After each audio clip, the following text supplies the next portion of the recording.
I will say, if this is the case, you're going to, whether it's missing some Friday shows or leaving right after the Friday shows, I'm going to take advantage of every weekend going forward, if you know what I mean.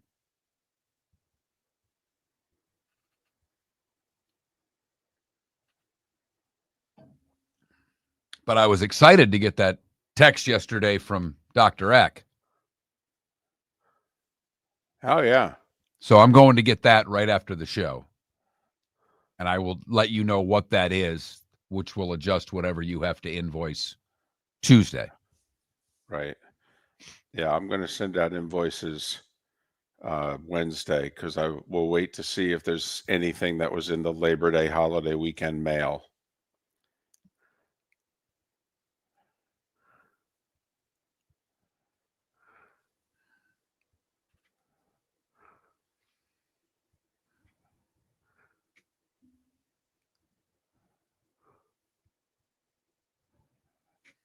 The computer here messed with me this morning. I will say Tig, when he was in here the one day things were screwing up a while back, it'll show on the bottom like me, Chris, and Rick Church. Like pick which user it is. Right. And he's like, that means none of you ever shut down. He goes, you see that, you need to restart the computer.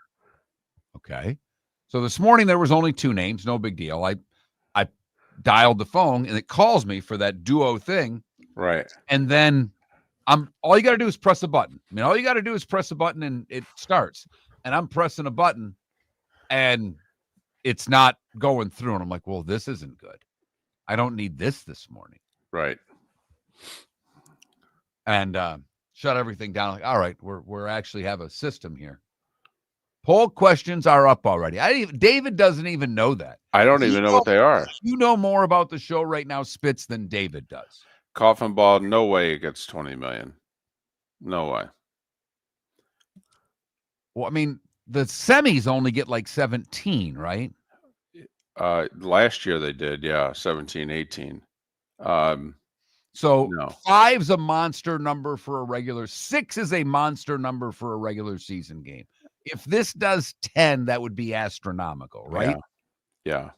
Because it is noon.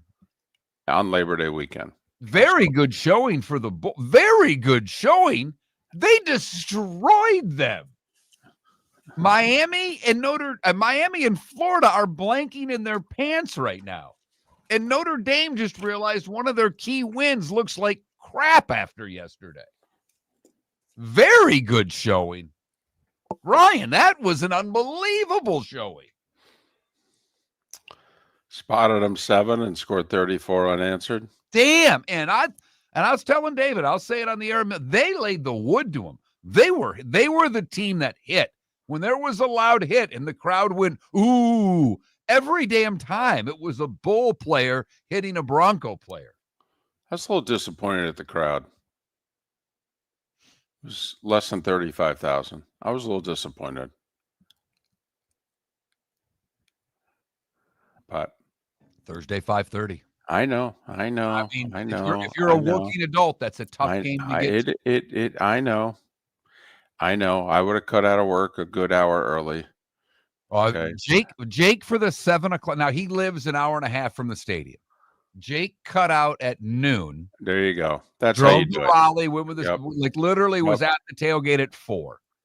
Man, I didn't like the 3rd down call at all, but man, oh man, they put him on the ropes there. Didn't like the 4th down call either. You got to throw the ball over the stick, but that's just me. I was hoping they'd score. They were going for 2. You know they're going for 2. Totally going for 2. The way they delayed and slowed down. That's all they're saying is we're going for 2. How about the fake punt? I was in the car. Onions. I'm on the car driving Maddie to practice. And I've got the game on. It's the Boise announcers on whatever play-by-play 201 or whatever is in Sirius. They were good announcers. They had excitement about a play that hurt their team.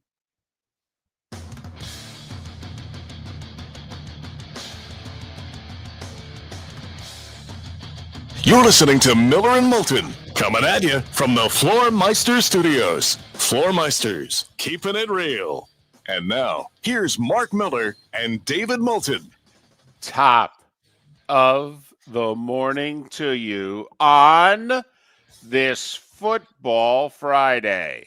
Football Friday!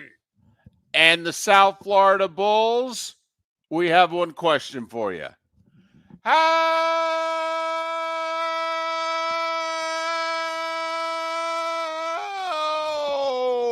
the heck are you? Huh? Laying the wood last night, South Florida was. Yeah. Let's score again. 34 unanswered to beat a ranked team for the first time in 9 years. How do you do? That's how you get a college football season started right there. That's right. a happy hour early bird special performance. Damn right. Everybody at the Golden Corral, the Cracker Barrel, wherever you were for your early bird, it delivered last night. You know, David and I did something very unusual, and I instigated it. We communicated during the game last night. Right. That's how impressive South Florida was. We were talking to one another, at least via text. Man, oh man. You know, heard a stat in the car. I happened to have a drop off for practice. And, you know, heard a stat in the car after the couple of turnovers that South Florida created, how good they were last year when they were on the plus side of the turnover battle. And they were on the plus side last night. But the speed and the physicality of the Bulls is what I came away impressed with, David. They clearly were the faster team. There was no doubt. They're hitting, you know, Boise's making plays, hitting guys in the flat, and there's two linebackers or two D-backs closing in quickly. And when there was one team hitting, it was South Florida. When the pops were made on the defensive side of the ball where the crowd gasped, and I know the game was in Tampa, but it doesn't matter. When there's a hard hit by either team, the natural reaction of the crowd is to ooh and ah. Well, those ooh and ahs were all made by South Florida Bulls taking it to Boise last night. Wow, what a performance by Golish and his team. They were ready. They were poised. They looked like the team that should have been ranked last night, not Boise State. An unbelievable first game performance. And what David and I were texting about a bit last night is, to us already, one game in, that game affects a lot of other teams. First off, Boise has to run the table to have a shot to be the a shot. That means they have to beat Notre Dame. Right, on the road. In South Bend. Secondly, now if Notre Dame said they play a close game with Boise State, doesn't reflect well on Notre Dame, does it? If Boise State did the 34-7 whacking, okay, and Notre Dame beats them at home later on in the month of September, everybody goes, well, you know, it's a good team. It's nationally ranked, you know, blah, blah, blah, blah, blah. You know, that's a solid win. Okay. Now, heck, they got to whack Boise, don't they? They at least have to look decent, right? But also, Florida and Miami, that's a real team you're going to play. That's all. You're better. You got more better players. You should win. Okay, but you know what that looked like last night to me, Mark? That looked like a program last night. That looked like a coach in year 3 with a whole bunch of guys who have been with him and an experienced quarterback and a talented backup. That's right. And that looked like a program last night. That looked like, oh, yeah, this is what happens when you build. Okay, they start to look like this. And listen, the Bulls have a rough schedule. I mean, Florida, Miami on the road, Memphis and Navy on the road, considered the top 2 teams in the conference. But very impressive showing last night by the Bulls. Very impressive. And yes, our buddy Golish jumps right to the top of the group of 5 coaches in line for a Power 4 job. We can see the stories right now, okay? When Josh Heupel goes back to Oklahoma, Tennessee brings Golish back as head coach. We can see the stories being written right now. But good for him, good for them. Terrific performance. Only ran a little late, all right? And Cincinnati and Nebraska was worth staying up for anyway. And Boise was a team that brought nearly everybody back. Yeah, their star, Genty went to the NFL. We all know that. But they brought back damn near everything else. Their quarterback was back. Most of the rest of their offense was back. And South Florida defensively was excellent. Excellent. And +3 in the turnovers will get it done. It's funny. You look at the stat sheet, sometimes the stat sheet can lie. Yards were just about even. Passing and rushing yards were also identical. I mean, it's funny. It's like, oh, this was an even game, 34-7. Yeah, it was a little more than +3 in the turnovers and the fake punt. But the onions on the fake punt, they're in control of the game. It's mid-third quarter. They got great field position. They can pin them back deep. 4th and 7? Okay. And they risk it. Hey. They risk it. And I'll tell you what, this is, what was it? Who was it when Georgia put on the field for their fake punt? And everybody knew. Justin Fields. I had a brain cramp. They put Justin Fields out there. Everybody, including David in the booth, calling the game, everybody knew that Justin Fields was out there. South Florida puts their backup quarterback out in the punting position, and nobody knows. And the Boise State has no idea. No clue. No. I mean, you pay a lot of coaches a lot of money to pay attention to this stuff. That is a horrific mistake. Call timeout. Yep. Whatever you got to do at that point, you can't allow that snap to happen without being aware. Yep. Shame on the head coach, shame on the special teams coach, shame on those up in the booth that were watching and communicating with the coaches of Boise. You can't let that happen. No risk it, no biscuit, a former head coach at Raymond James Stadium was fond of saying. Golish got a big biscuit last night. Big biscuit, Mark. We're excited for South Florida. Golish has been on this show a bunch. For 2 years, we've had Coach Golish on. But Boise was ranked 25th. Boise brought everyone back. And everybody's like, Boise's just Boise without Genty. Look at what Vegas said. This was the odds-on favorite to represent the group of 5 in the playoff. And it wasn't close. That's a big win for that program. Yeah. Congratulations. And I know some people giving us a hard time in the chat room. We're just happy for them. This was, 2.5 years in the making. Good for them. Good for them. So we're just happy for the Bulls. That's all. And, I'm thrilled because, I have 2 picks into the year and I picked 2 underdogs to win straight up. So, I'm feeling like I've got a good handle on this sport this year. And we all know what's going to happen now. I'm going to go like 4 and 189. Okay, but I'm 2-0 right now. Even though not on the score sheet. They were unofficial wins. Yeah, I hate those. I get no credit. Kind of like the Big Ten for going 3-0. They get no credit last night. Right. Nebraska has to fight their tail off to beat a middle to bottom Big 12 team. I mean, a win's a win, but needed an interception in the end zone to prevent overtime or a defeat there last night. Yeah. Wisconsin doesn't cover against Miami of Ohio. Minnesota doesn't cover against Buffalo. And not only that, I know you don't think of them, but Rutgers barely beat Ohio. Right. The Big Ten, it was about as sluggish a 4-0 as they could be last night. Which, by the way, Phil Steele had Ohio in the points as one of his best bets.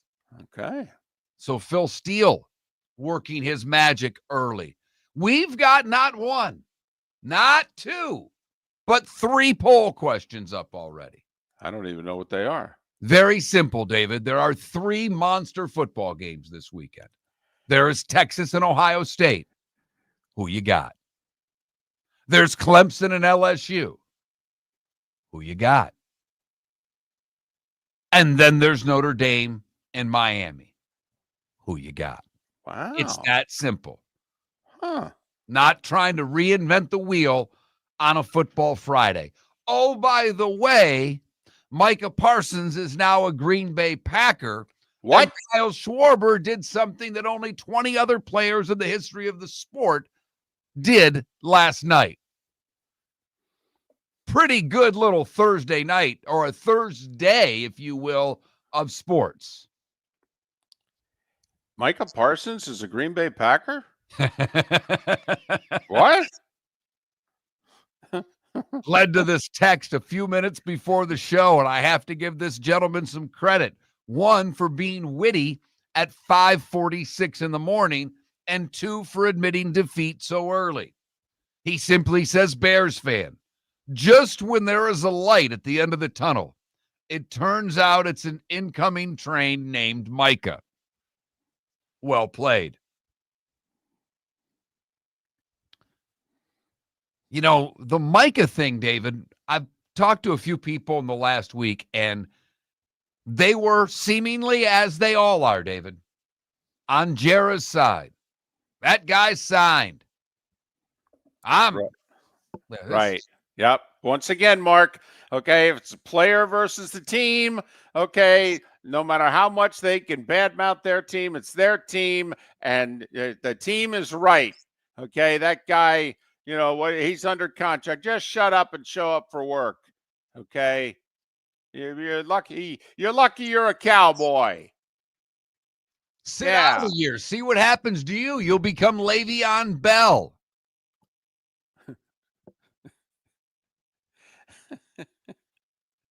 Did you see Jarrah and his presser last night? Because, I mean, Jarrah couldn't wait. No. No. Jarrah couldn't wait. I mean, the Packers haven't said anything. They just sent out like a post, you know, welcome Micah. That's it. You know, they'll talk today or tomorrow. You know, oh, no, Jarrah about an hour and a half after the deal was done. He's there with his son, and he's got to talk about it. He said, this will make us a better team in the playoffs. In 2032. Oh, sorry. That part wasn't in there. No, better team in the playoffs, Mark. Okay, that Kenny Clark will help them more this year than Micah would have. Miller and Moulton. For over 50 years, the Nolan family has been dedicated to protecting local families. Nolan Family Insurance is a second-generation independent agency that specializes in home, flood, auto, and boat insurance. They take the time needed to explain your coverage options and answer your questions so you can make an informed decision that's right for you. If you're looking for an agency that treats you like family, call 941-639-1122 or go to NolanAgency.com. That's 941-639-1122 or NolanAgency.com. With summer approaching, time to take care of your own house. So stop into the Floor Meisters and see their huge in-stock selection of carpet. The Floor Meisters has 100 rolls to choose from, starting at $2.99 a square foot for carpet, pad, and installation. Come in and ask for Dave and have him show you the Dream Weaver Select. Many styles and colors to choose from that fit everyone's taste. Floor Meisters, 6281 Naples Boulevard in Naples, right next to Costco, or go to the web, floormeisters.com. American Paint Supplies is your one-stop shop for all your coating needs and has been for 30 years. American Paint Supplies is also your #1 Festool dealer in Southwest Florida. If you are a builder, cabinet maker, painter, or power tool enthusiast, Festool craftsmanship can be found at American Paint Supplies. Celebrating 30 years of service, and Festool is celebrating 100 years of excellence. Come to American Paint Supply for a perfect pairing of service and expertise on 6100 Shirley Street, Naples, off of Pine Ridge, or online at AmericanPaintSupplies.net. When Glass Doctor replaces your windshield, we don't just send you on your way, we send you off protected. Your local Glass Doctor includes the industry's only 12-month windshield protection plan at no extra cost. That means unlimited chip repairs and even a one-time replacement if needed. High-quality service backed by real peace of mind, right here in your neighborhood. Glass Doctor, Glass Doctor. Call the Glass Doctor, we fix your pains. Oh, yeah. Exclusions apply. See your local Glass Doctor for This is Miller and Moulton.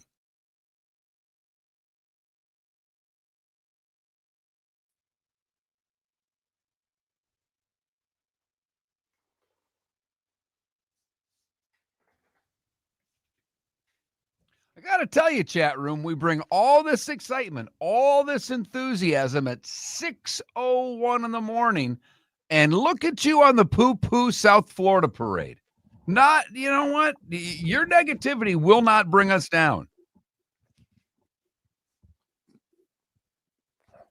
I'm sorry, what was that?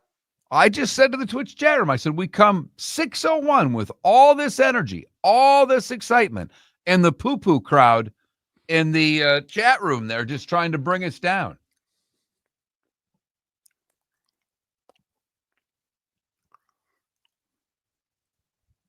Oh. Yeah. This show's not even worth doing some days.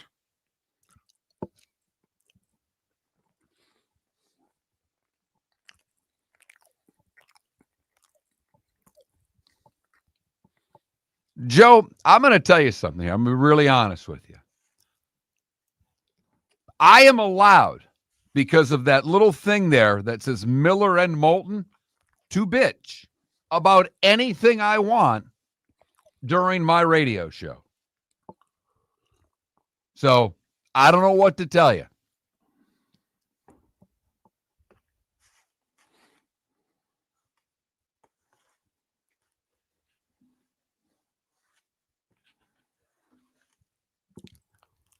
Yeah, how about those nights? Holy Toledo. And a quarterback got hurt. That's no bueno.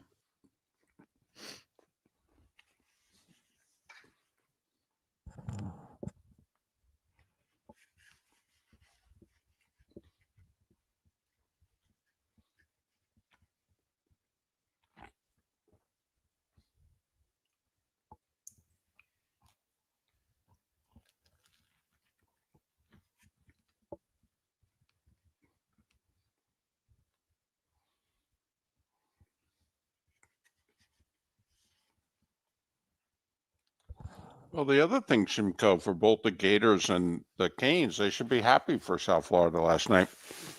Because now, if the Gators and Canes do as expected against South Florida, they'll actually be given a little bit of credit for it. I mean, it is going to be let's just say it's a 10-2 Miami versus a 10-2 Notre Dame. And maybe it's that 10-3 Miami versus 10-2 because 10-2 probably gets the Canes into a playoff. I'll tell you what, if Cincinnati would have won last night, Sonny, that would have been a monster win and just horrific for Nebraska. They have big expectations. Oak Island, Outer Banks, Johnny Mac? Sounds like it. Tell you what, though, huge win for Nebraska also, because what have they done a lot of in the first 2 years under what's-his-face? Lost close games.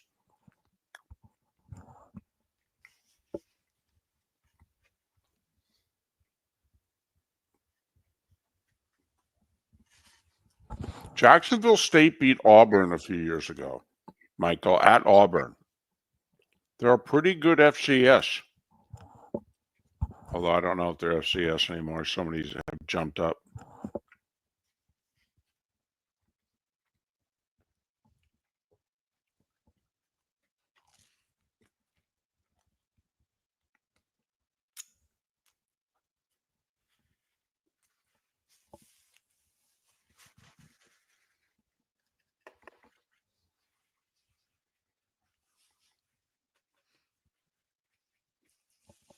I need my Spartans to not be awful and have a good lead so I can comfortably watch Georgia Tech and Colorado and Auburn and Baylor.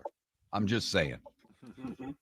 I know you don't watch them anymore, but that Annie Agar did her most recent video of the Big Ten meeting, and she portrays Michigan State so well. There's something said somebody say beer, and she's half wasted. And the next we got and then she goes, then next one she's on an Uber. She's like, Uber? Yeah, I'm on the corner of walk and don't walk.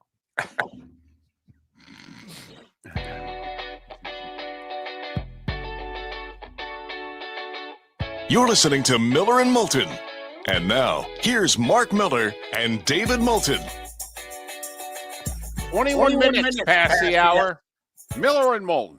MillerandMoulton.com, Miller_Moulton on X. What a great sports day and evening yesterday. A massive NFL trade, as Mark referenced. Kyle Schwarber did something last night and only been done 20 times in Major League Baseball history.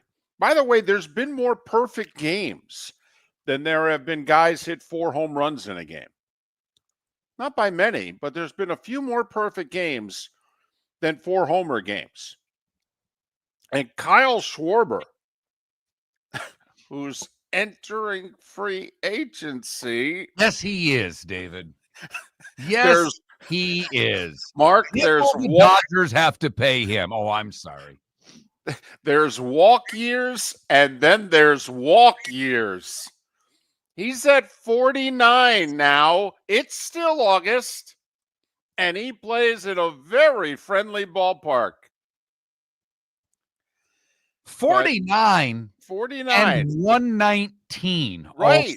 Also. I mean, you know, a lot of guys are guilty of a lot of solo shots, and it doesn't reflect in their ribbies. 119. Right. He's 4 ahead of Ohtani in the National League home run race.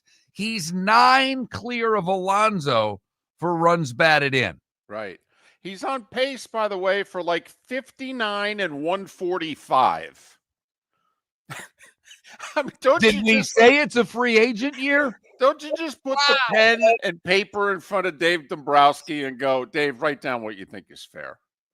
Okay. And if you're Schwarber, by the way, I sign it and stay. Oh, total. First off, he loves it there. They love him there. They love him. It's that ballpark for him. I mean, the only better one might be Yankee Stadium. I mean, seriously. Totally, if I'm Schwarber. I just get as much out of Dombrowski as I can, and I stay. Right there with you. Yeah, him and Harper are tight. No, he ain't going anywhere.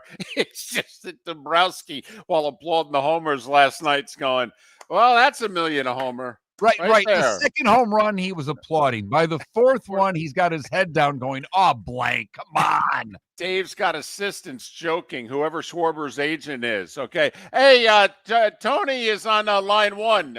Dave, he wants to talk to you about Schwarber's contract. Tell him I'm busy. I'm in a meeting. Not in the building. I'm in the facilities. He can see you on TV, Dave. You're applauding, okay? It's too late to offer resistance. By the way, we've pointed something out baseball-wise in the last week, maybe you a little bit more than me. And if we would have just bet this philosophy this year, I wonder how much money you would have made. If you just took games in which the Yankees played teams below 500, oh my goodness, and bet on the Yankees, and when the Yankees played teams above 500, bet against the Yankees. I am really curious how much money you would have won this year, because if they play a bad team, they don't just win, they beat the crap out of them seemingly every night. I think they're 25 games above 500 against teams with losing records, and I think they're 10 plus games below 500 against teams with winning records. Seems like we would have done well with that philosophy. Yes. We would have been like plus 35 games wise. Now, I mean, odds would have been against us, and in more cases than not. But yeah, no, we'd be doing okay. We'd be able to call Dombrowski and say, "Hey, you need some help with the Schwarber fund?" You and giving away money. Holy cow! On that note, it's really a good time. I don't like to do this; it annoys some of the listeners. But if you're interested in sponsoring the show, you have no idea how desperately we need a couple of sponsors, because David keeps spending all the damn money we make. Come on, I keep threatening to do it. Besides the Powerball's just about at the point where even people who don't play the lottery wouldn't mind winning it. No, you know what I mean? It's almost $1 billion. Right, exactly. Right. No. I caught, and I don't ever buy them anymore. And I saw that one. Right. I mean, you can almost buy the Ottawa Senators. That's how much money they're giving away here soon. Right. So, Miller and Moulton, terrific little sports day yesterday. Shaping up, hopefully. Let me tell you, college football, you got a lot to live up to. All right. What a great night on ESPN. I mean, that was a thrashing by South Florida. So if you're not a fan of the Bulls, it wasn't a close game, but it was an upset. People like upsets. Yeah. And then, I mean, Travis and Tay were at the game even. I mean, it was a big night. at Arrowhead. Right. I mean, America's royal couple. I just love this. This is going to honk so many people off. Oh my goodness. I love it. I'm listening. 10 minutes NFL radio yesterday. It's all I listened to. All right. Andrew Siciliano and Charles Davis are hosting the show. They've got Andy Reid. And they go, Andy, it's the big question. Where and when is the wedding? And they had done like 15 plus minutes, some serious issues. Okay. The shooting. Okay. I mean, they had talked about a lot of things. And then they go, Andy, I'm sorry to have to ask you this, but so when and where is the wedding? And he just starts laughing. He goes, I'll let them handle that. But, he said something I'd never heard before, though. She apparently baked goods for the offensive lineman. And Andy said, once you win over the offensive lineman, you're in. And so Andy said, so she's been a chief for a lot longer than people think.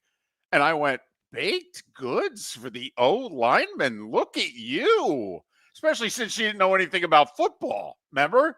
On the date with him. And so what was it like lining up across from your brother? He just shakes his head going, and I know you're, attractive and worth $1 billion, but my goodness, really? Well, I laughed yesterday. I happened to watch a little bit of McAfee show sitting at home, and he had Will Compton, the big news, the Bussin' with the Boys podcast, being a little bit more part of ESPN. And Will Compton went to Nebraska. And so they're into the game and talking about the defense. And finally, McAfee says there, I know Travis is coming. We're not sure if she's going to be there. And Compton's like, look, if she's there, all bets are off. He was all excited for a win. It's like, if she's showing up rooting for Cincinnati, this is not good. I mean, I just find it funny the way everybody applies the power to her. And at the other side, how right now I've pissed off at least 50% of our audience by even bringing her up. Right. There's still people that want us to do, and we've done like 12 poll questions this week, but we didn't do the over-under on the marriage. And there are still people. Call me a romantic. I say it's going to last. Right. Miller and Moulton are romantics. Okay. We're rooting for the lovebirds. Okay. We don't want to show any negativity here. We're not rooting for divorce. It's expensive, even if there are prenups. Right.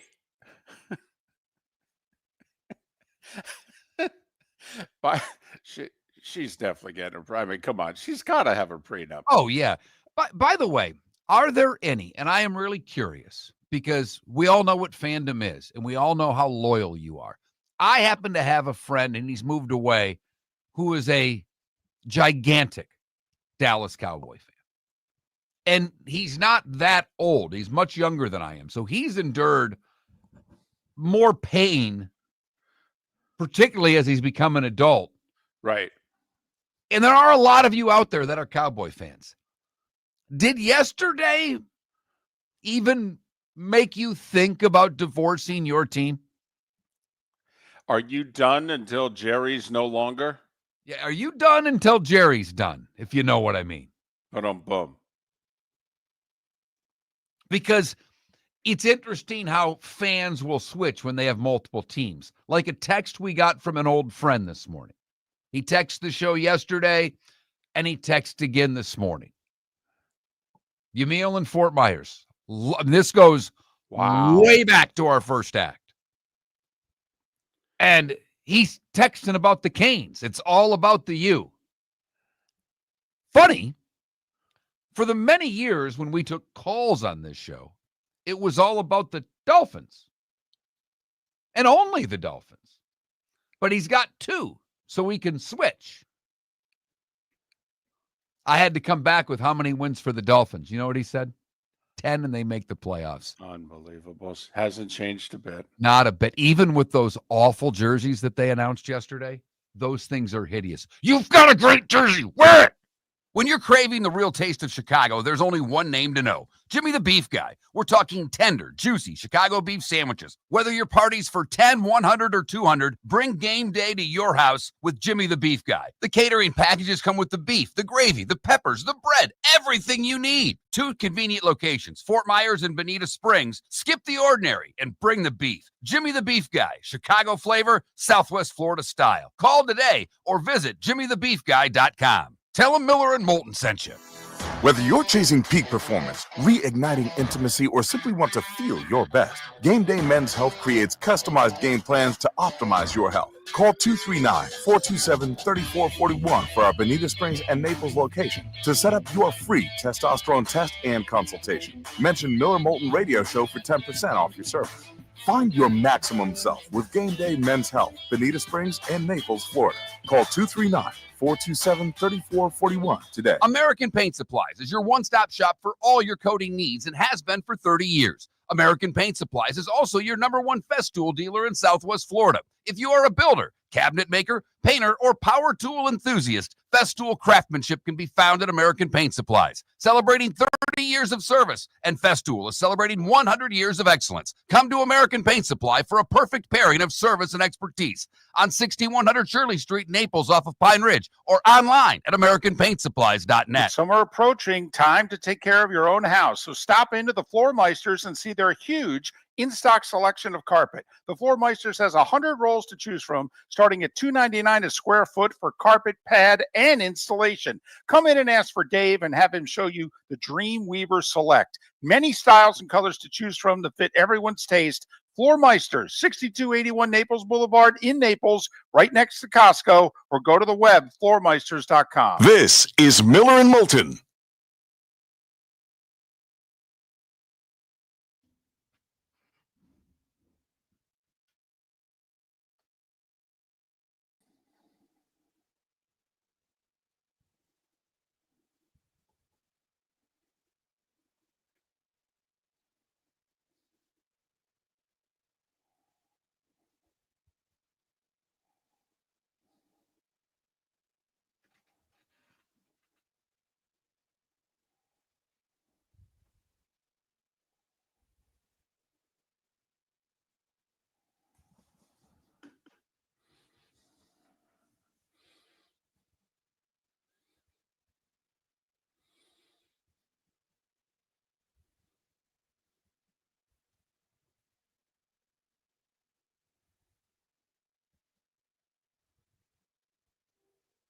I am going to destroy a Jimmy the Beef Guy sandwich today for lunch. Mm-hmm. I'm jealous. It's the one in Fort Myers is right next to, I don't know what it was a long time ago. Whatever the strip joint, it's a Lure now, the strip joint right on 41, right by the hospital. Right. It's literally like I take a left of that light and have to come through the back of the strip joint parking lot to get there. It's right there. So I'm guessing he got that building for a song from a rent standpoint. Yeah. Okay, we'll go right to Travis talk, Joe.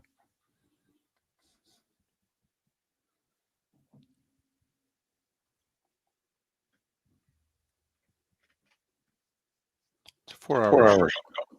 Well, Joe, change the channel. Seriously. Did a minute and a half. It's a 4-hour show. You're in a bad mood today, Joe. You are. We're happy for a program that had its biggest win in 9 years. Okay. I mean, you're in a bad mood. Did you have breakfast yet? Eat something. Have some orange juice, too. Yeah. You might need a little vitamin C. Maybe go back, get another hour's sleep. You're not in a good mood, Joe. There's a lot of good, fun stuff out there.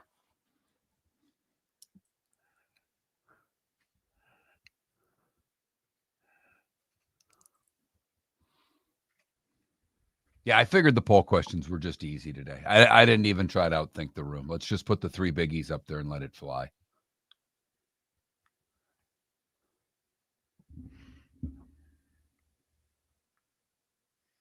Question is, David. The question. Where does the upset come? Like, I don't think any of the games we put up you can consider a big upset?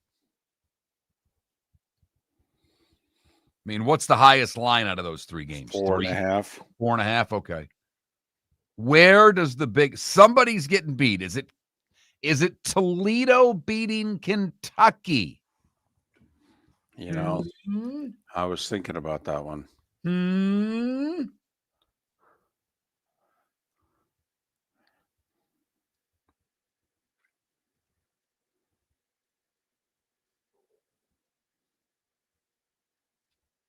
I mean, it's not going to be Alabama or Tennessee losing, right? Right.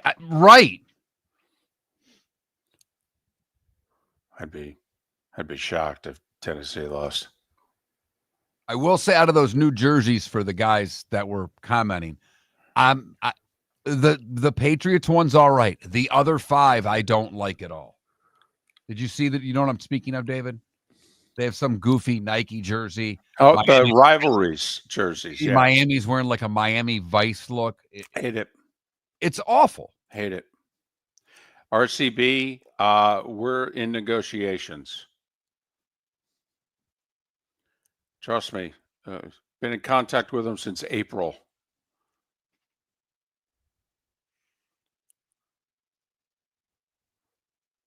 You know, I wish Iowa State was playing North Dakota State or, instead of South, but I don't know who's the best one right now.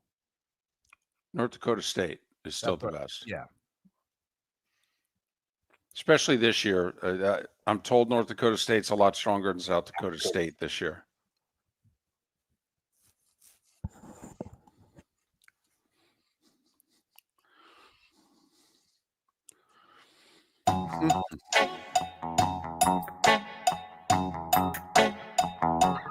You're listening to Miller and Moulton.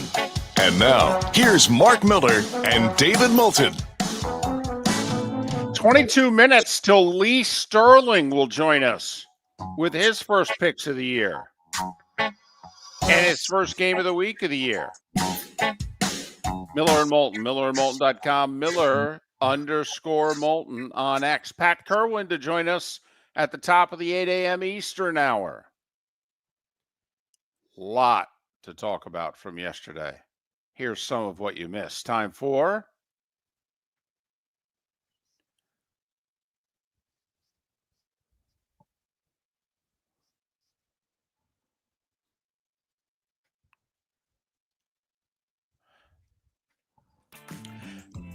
number 1, the NFL. The Cowboys ended the contract holdout of Micah Parsons, but not by signing him, by trading him.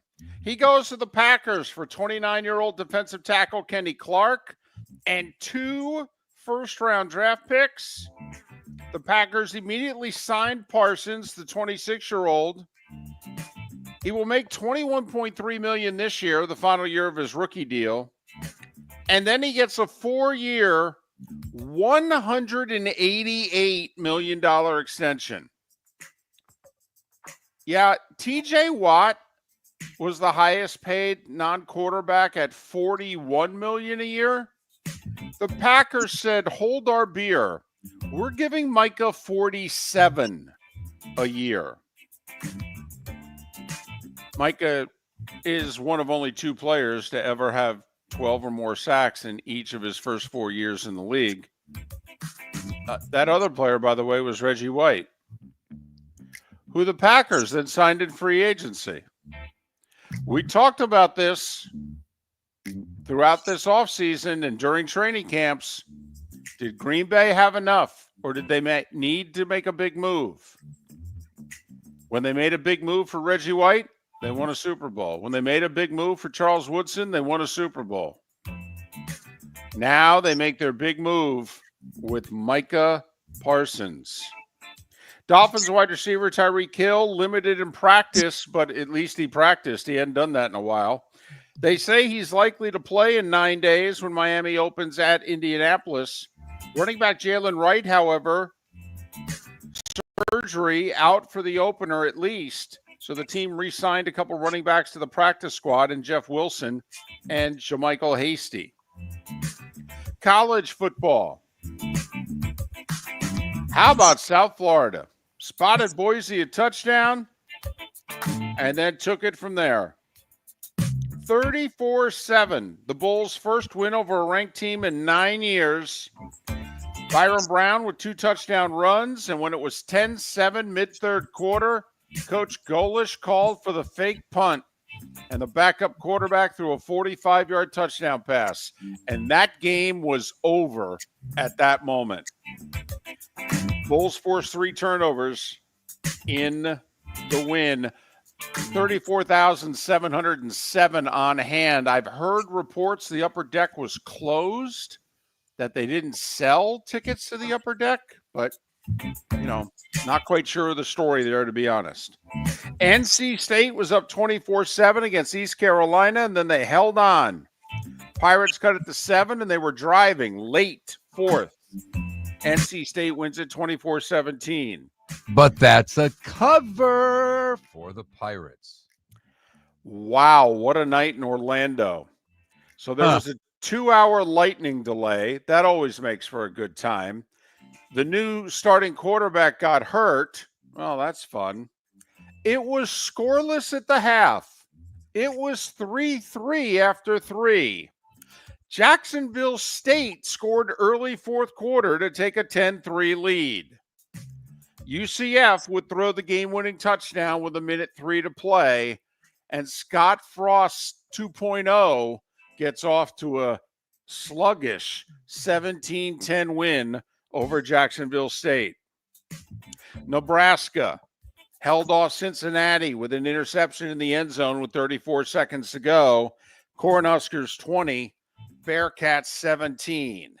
Got some good games tonight. Don't have to wait till Saturday. Auburn, Baylor, Georgia Tech, Colorado, and Bethune, FIU. Also on tap tonight. One other score I want to mention, little tip of the hat to our Huntsville audience, UAB in a shootout over Alabama State, 52-42. To baseball, Kyle Schwarber hit 4 homers and drove in 9 runs. He's got 49 homers on the season. Would he win National League MVP right now? Who else would you give it to? Well, Ohtani. You'd give it to Ohtani over Schwarber? I wouldn't, but you just said who else would you give it to? You have to true. understand, these are the baseball writers, David, and they decide whatever it is the hell they want to do. Oh, it's true. Stats be damned. So the Phillies beat the Braves 19-4, and they padded their lead against the Mets, who committed 3 errors, which led to 500 runs in a sloppy 7-4 loss to the Marlins. Also, that's good news for the Reds, who now trail the Mets by 4 for the final wild card spot. Mets and Reds have a 3-game series that begins a week from today in Cincinnati. So if you're the Reds, you're like, let's just keep it close, maybe take another game or so off it. We can still control this. Milwaukee lost to Arizona 6-4. Brewers in a little funk here. They're 5-7 in their last 12 after winning 14 in a row. However, their lead's still 6.5 because the Cubs went to San Francisco and got swept by the Giants. San Fran 4-3. Scored 1 in the ninth to win it. Willie Adames with 2 homers for San Francisco. How about the Red Sox? They went into the Bronx and took 3 out of 4 from the Yankees, and then they went down I-95 to Baltimore and took all 4 from the Orioles. A nice little 7-1 road trip. Thank you very much. Red Sox beat the Orioles 3-2, trail Toronto by 3.5. Yankees pick up a half a game. They trail the Jays by 4. They hit 3 homers. They've won 5 in a row. They beat the White Sox 10-4. Houston edged Colorado 4-3. They gain a half a game on the idle Mariners. They're up by 2 in the West. Christian Walker with 2 homers. And the Cardinals split the 4-game series at home with the Pirates. They win the nightcap 4-1. However, all 4 games drew under 20,000. They had not had 1 game below 20,000 in the history of this new Busch Stadium, which I think it goes back to like 06. Yeah, and all 4 games below 20,000. That's an angry fan base, and that's a big fan base too. They are angry with ownership. And we've said, David, for probably as long as you and I have done a show together, there's only one true way for the fans to make their voice known to ownership, and the Cardinals are doing it. You don't show up. Right. When you show up and wear bags over your head, you're still showing up, still paying for parking, still buying concessions, still buying a ticket. The only way for a fans to make an impact on management is to not show up in large numbers, and the Cardinals fans are doing just that. Corey Seager had an emergency appendectomy. They don't know if he will return this year. Probably depends on if the Rangers can stay in the wild card chase. To golf, LPGA, the only tour in action. They're in Boston for the FM Championship, 3-way tie for the lead, including American Allison Corpez. Nelly Corda, who's fallen to number 2 in the world and has not won this year after winning like 6-7 times last year. She's 5 under, 2 back. In tennis, to the U.S. Open. Second seed Swiatek was extended to 6-4 in the third, but she advanced.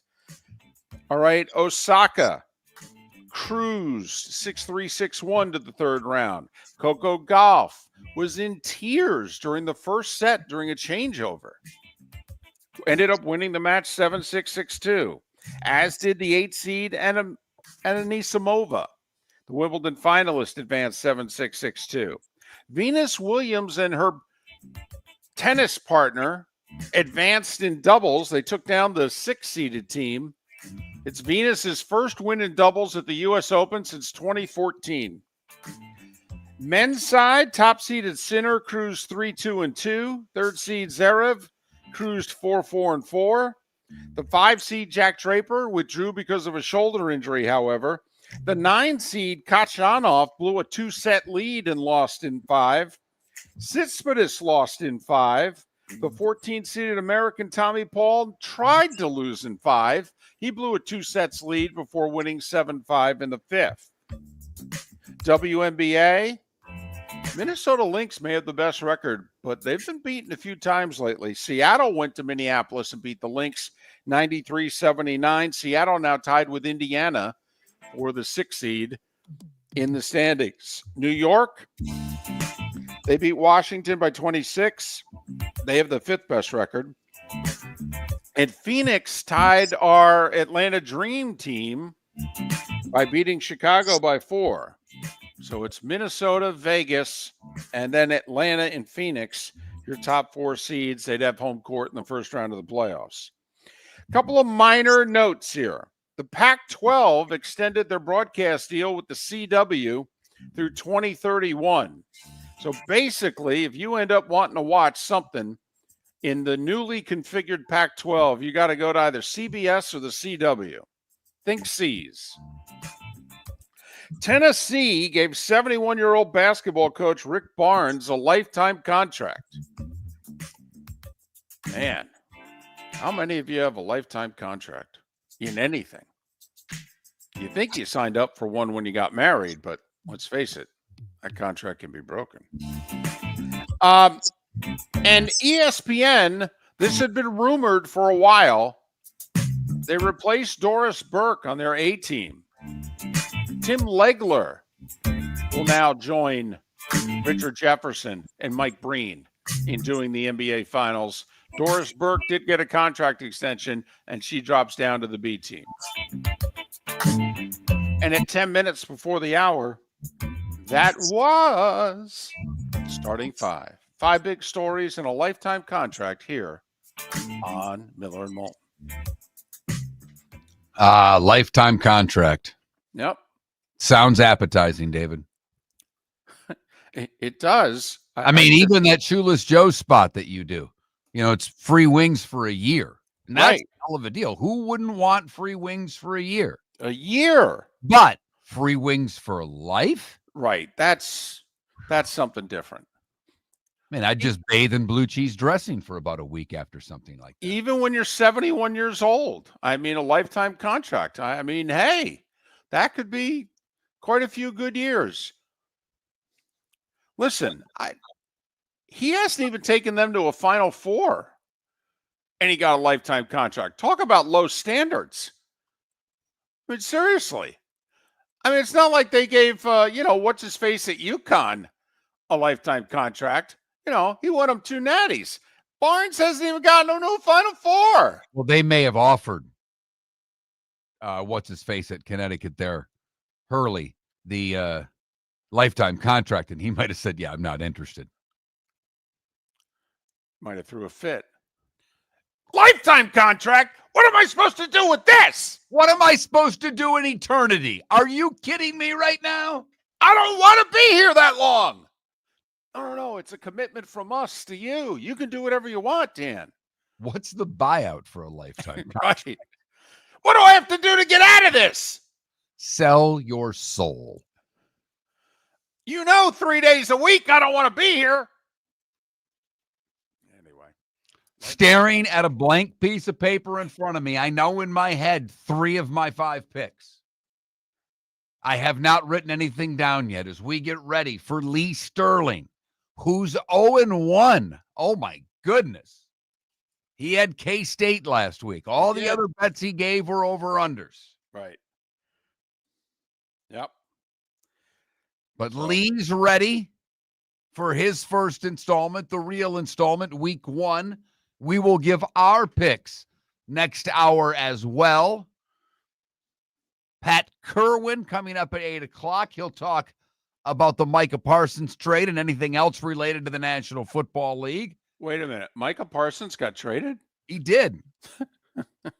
By the way, think about in Dallas this year. They traded away Luka. They traded away Luka and Micah this year in Dallas. Imagine you're growing up. You've got kids in Dallas. They got 2 jerseys. Both guys got dealt this year. Great point. I mean, not like they weren't popular players. No, not that they weren't in their mid-20s. And I'm glad you brought that up, because if you think about it, the Mavs got crushed. I mean, I don't know of a team that was crushed that much locally. What will the repercussions be of the Micah trade?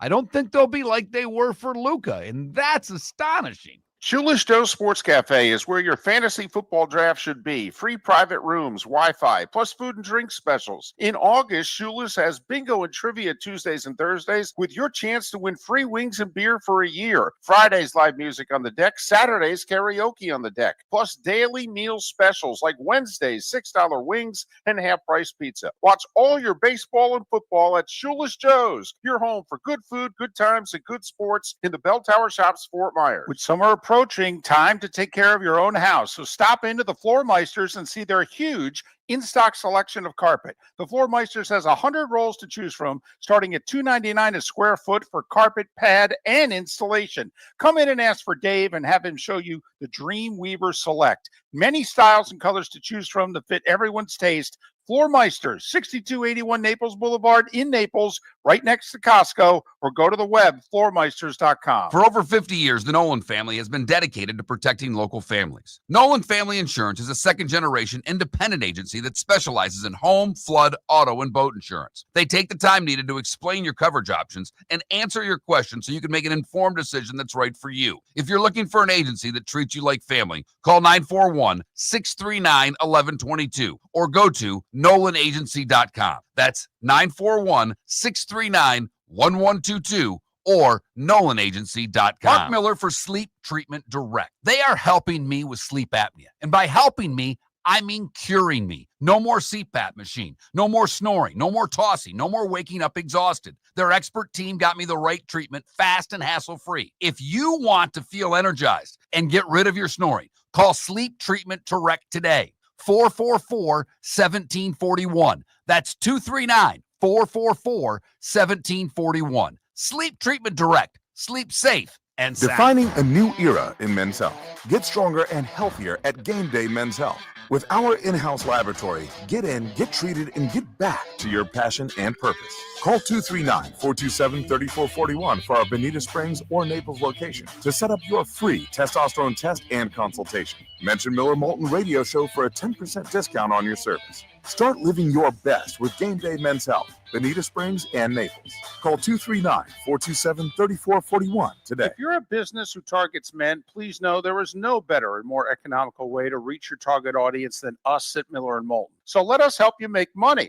You can reach out to Mark at that Mark Miller or me at the David Moulton on X, or text us at 21,000. We have a proven product, a good reputation, and lots of quality segments that we can attach your company's name to. Miller & Moulton, we're like that old pizza box. You've had the rest, now try the best. Miller & Moulton, millerandmoulton.com. This is Miller and Moulton.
Morning. Hi, Lee. Good morning. Good morning, guys. Hey. How you doing? I'm good. How about you guys? Really well. South Florida, huh? Wow. How about them Bulls? Didn't love the uniforms, but the young kids love them. They're better than the Dolphins' rivalry uniforms. I mean, all right. What did you think? Dolphins rivalry uniforms suck. Those things are awful. Who? Which teams? Miami Dolphins. Those rivalry. I didn't like them. There was a couple decent ones, but there were some terrible ones. I liked the Patriots. Different, yeah. Okay. Seattle's was terrible. So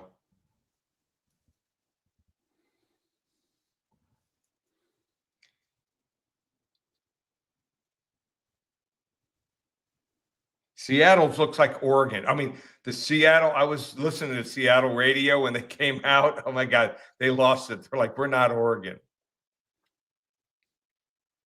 Lee, you gave us 6, but I'm guessing the TCU UNC, the last one's game of the week? Yep. Okay, just making sure. Yep. So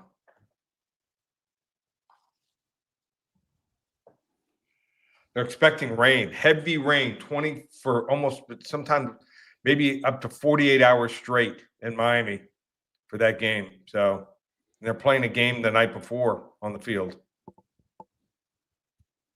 Well, Likes What you're saying is under? That's one of my bets. One of my bets on that game I like even more. Yeah. Yeah. Bless you.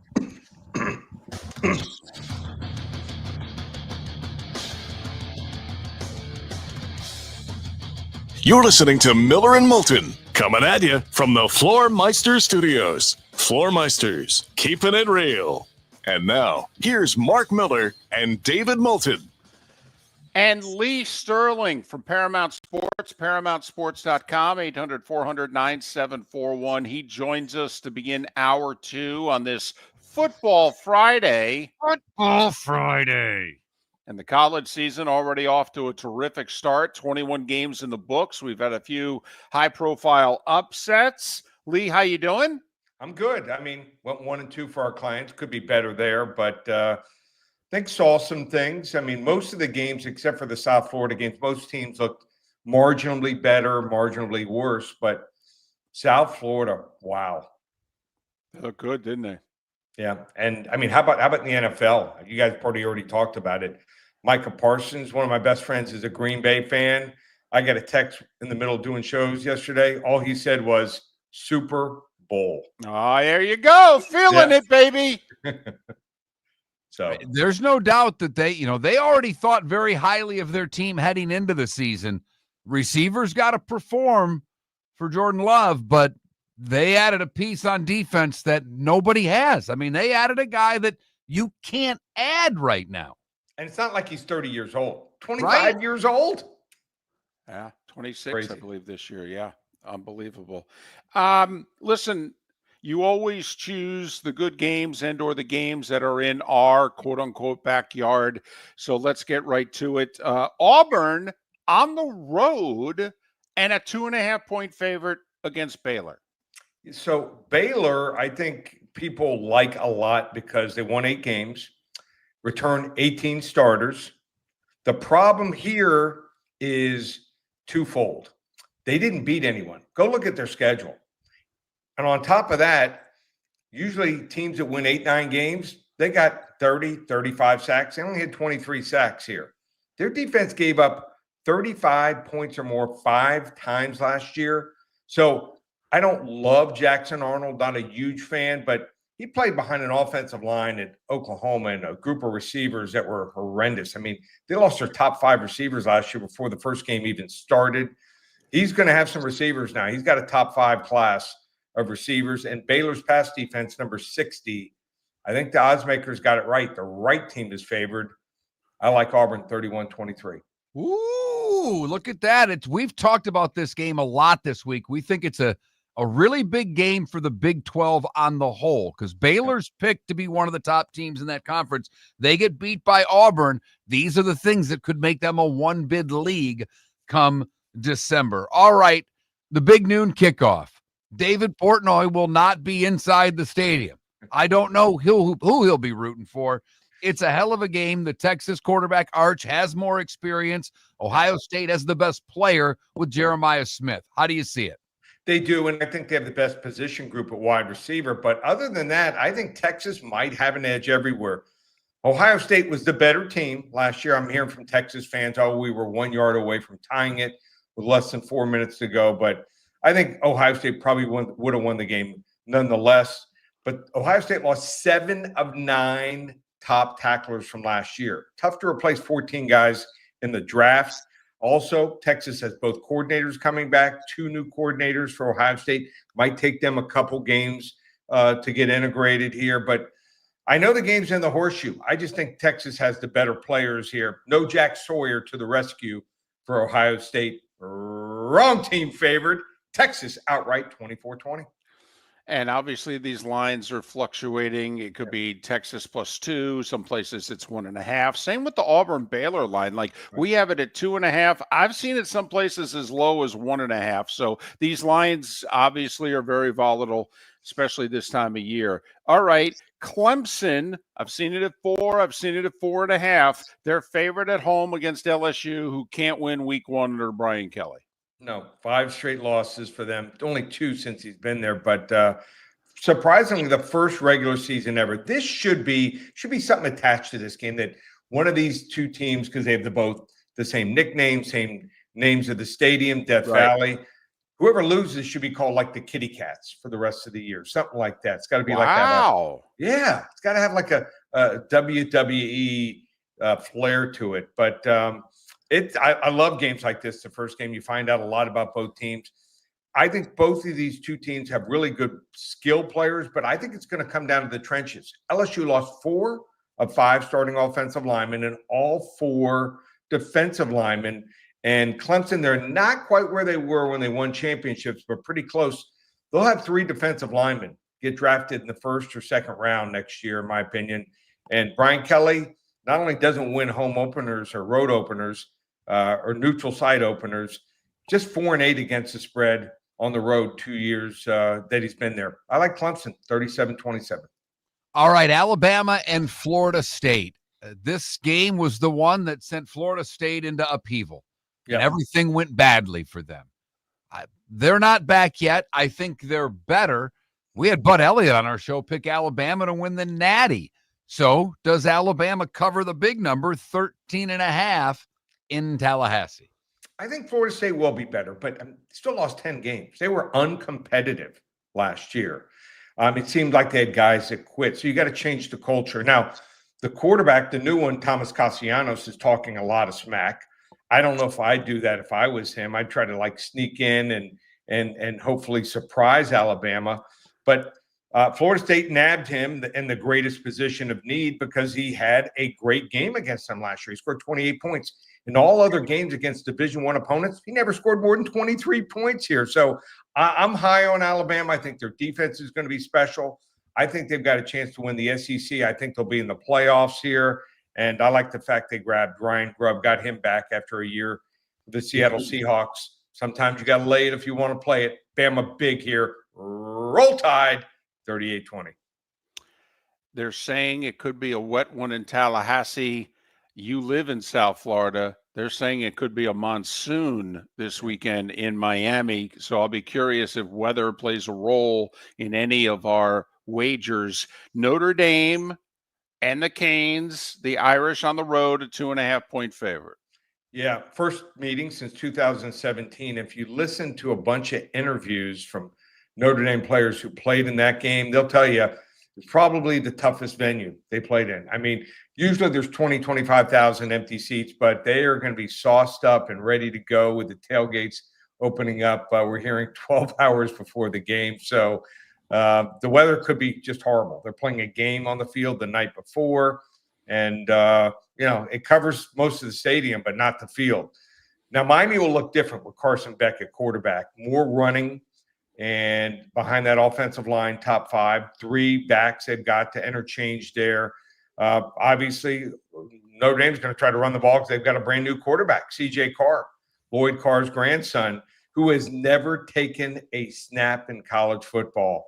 So I think Notre Dame was good last year, but, after they lost to Northern Illinois, I think the pressure was off them and no one was following them, like they were, thinking they were going to be there. And they got a great matchup being on one side in the college football playoff. Didn't have to face Oregon. I think these two teams are pretty similar here. And I think Corey Heatherman, the new defensive coordinator for Miami, huge acquisition here for Mario Cristobal. Look, why not? Miami again here at home. The place is hopping. Low-scoring game here, 20-17 Canes. Look at that. Yep. Lee going with the Canes. I will say the place will be hopping, but I think at best it's a Miami 60-40 crowd because I know that the Irish fans are going to be in South Florida for that one. Game of the week is the Monday Nighter, the Hoodie, and TCU. TCU a 3.5-point favorite. How do they get the game, Lee? Just call 800-400-9741. First 10 callers, we'll give them the game for free.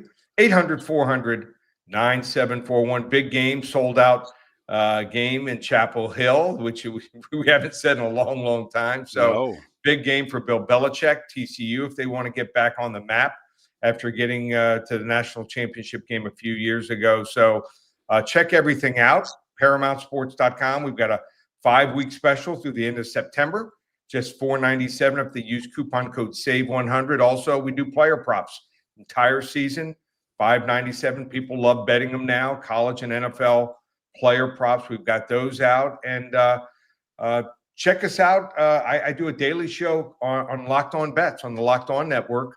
Go to YouTube and check us out there every day. Like and subscribe there. We appreciate it. Give out 3 to 5 games every day on Locked On Bets on YouTube, Spotify, and Apple. Hopefully another great year for us. Lee Sterling, Paramount Sports, ParamountSports.com, 800-400-9741. He's taken Auburn and laying the 2.5 at Baylor. He's taken Texas and the points in the shoe. He's laying the points with Clemson. He's laying the points with Bama, and he thinks the Canes in a low-scoring, sloppy upset. So he's taking the points with Miami. His game of the week, Monday night, TCU and North Carolina. ParamountSports.com, 800-400-9741. Lee, enjoy your holiday with family. We'll do it again next week. You too, guys. Take care. Be safe.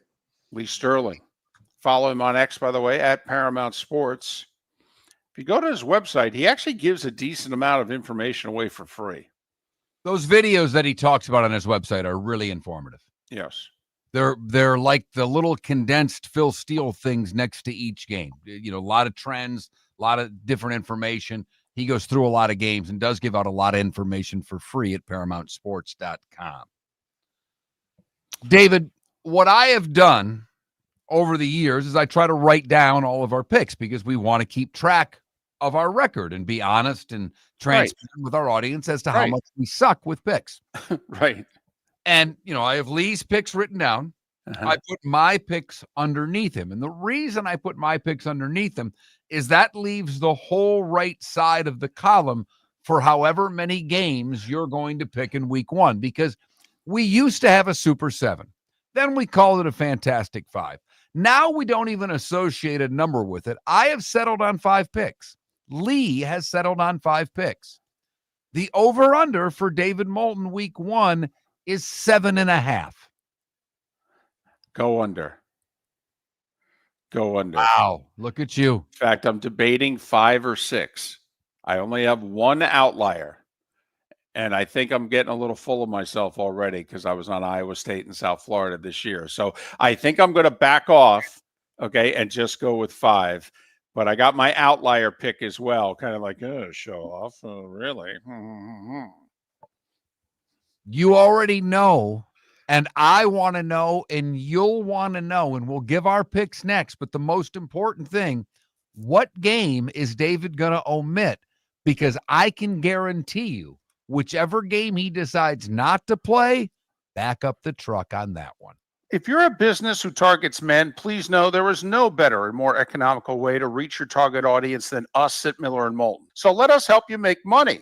You can reach out to Mark at that Mark Miller or me at the David Moulton on X, or text us at 21,000. We have a proven product, a good reputation, and lots of quality segments that we can attach your company's name to. Miller & Moulton, we're like that old pizza box. You've had the rest, now try the best. Miller & Moulton, MillerandMoulton.com. American Paint Supplies, celebrating 30 years in Naples, is proud to be the exclusive Farrow & Ball dealer in Southwest Florida. The best thing to come from the UK since the Beatles, Farrow & Ball has the colors and paints at American Paint Supplies. See why all the designers and painters choose Farrow & Ball. For 30 years, American Paint Supplies provides the perfect pairing of service and expertise on 6100 Shirley Street in Naples off of Pine Ridge, or online at AmericanPaintSupplies.net. American Paint Supplies is your one-stop shop for all your coating needs. With summer approaching, time to take care of your own house. So stop into the Floor Meisters and see their huge in-stock selection of carpet. The Floor Meisters has 100 rolls to choose from, starting at $2.99 a square foot for carpet, pad, and installation. Come in and ask for Dave and have him show you the Dream Weaver Select. Many styles and colors to choose from to fit everyone's taste. Floor Meisters, 6281 Naples Boulevard in Naples, right next to Costco, or go to the web, floormeisters.com. Do you have a sleep problem but don't want to wear a CPAP mask? This is Mark Miller for Sleep Treatment Direct. The mask wasn't working for me, and I didn't think I had an alternative. I do. We all do. They have such simple alternatives with greater success than the mask. Visit sleeptreatmentdirect.com. That's sleeptreatmentdirect.com. And if you are like me and your CPAP machine isn't working for you, it's time for a change. Call 239-444-1741. That's 239-444-1741. Sleep Treatment Direct. Sleep safe and sound. This is Miller and Moulton.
Yeah, Penn State's schedule this year is embarrassing. I mean, Signetti at Indiana has just flat out said this is how we're going to schedule.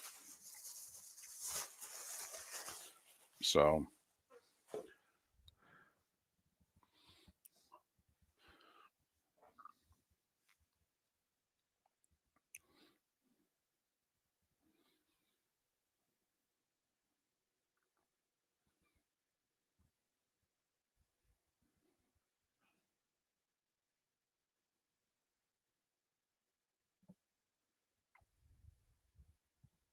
well, and Penn State doesn't normally do it, but for whatever reason this year they did.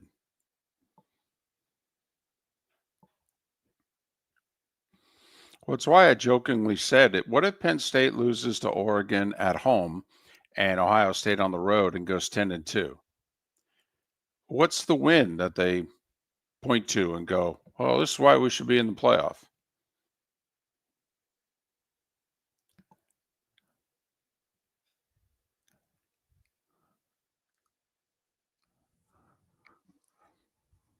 I mean, I think they have Illinois on the schedule, but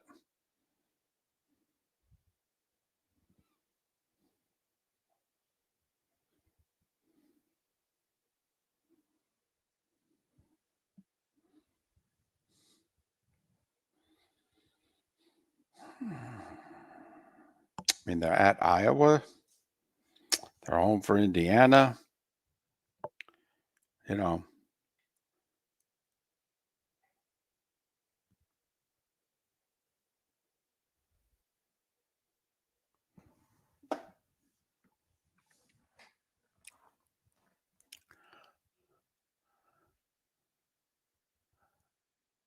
They should play every year, Sonny.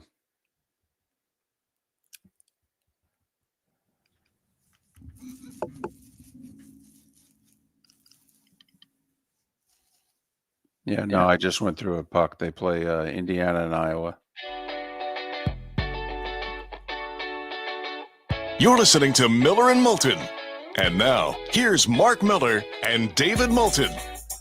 21 minutes after the hour, Pat Kirwan to join us coming up at the top of the hour to talk all things NFL. Mark, anything go on in the league yesterday? No. No.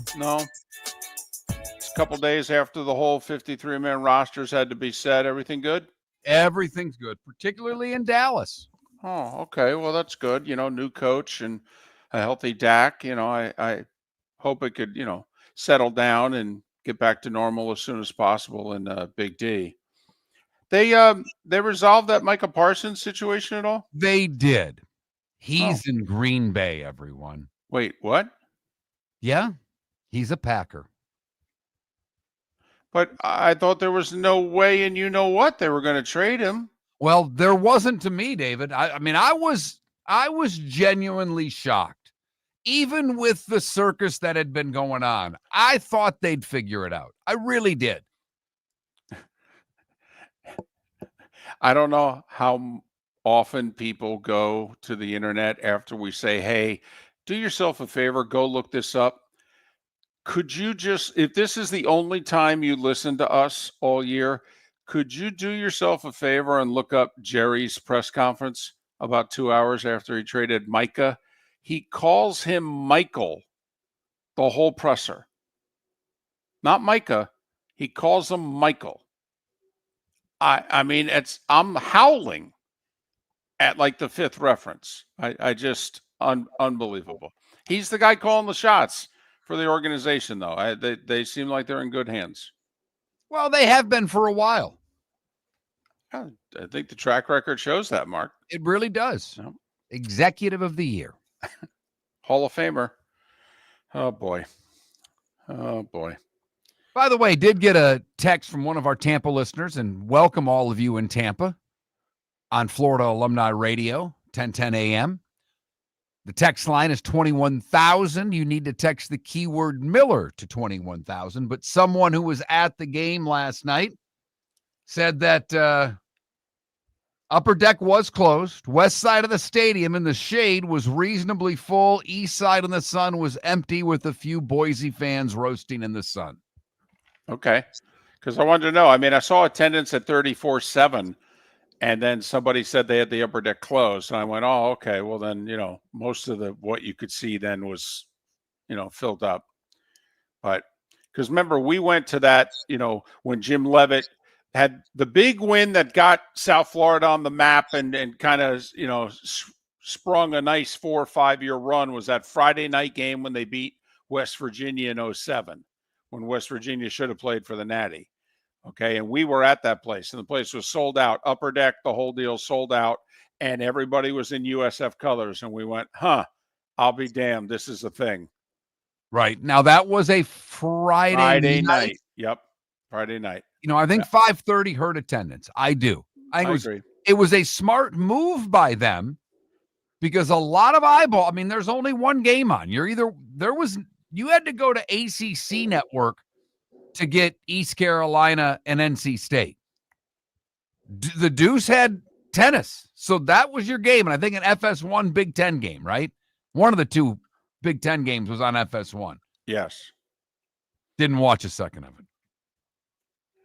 But great lot of eyeballs. Yep. Great win for South Florida. First win over a ranked team in 9 years. Obviously, the biggest win of the goalless era.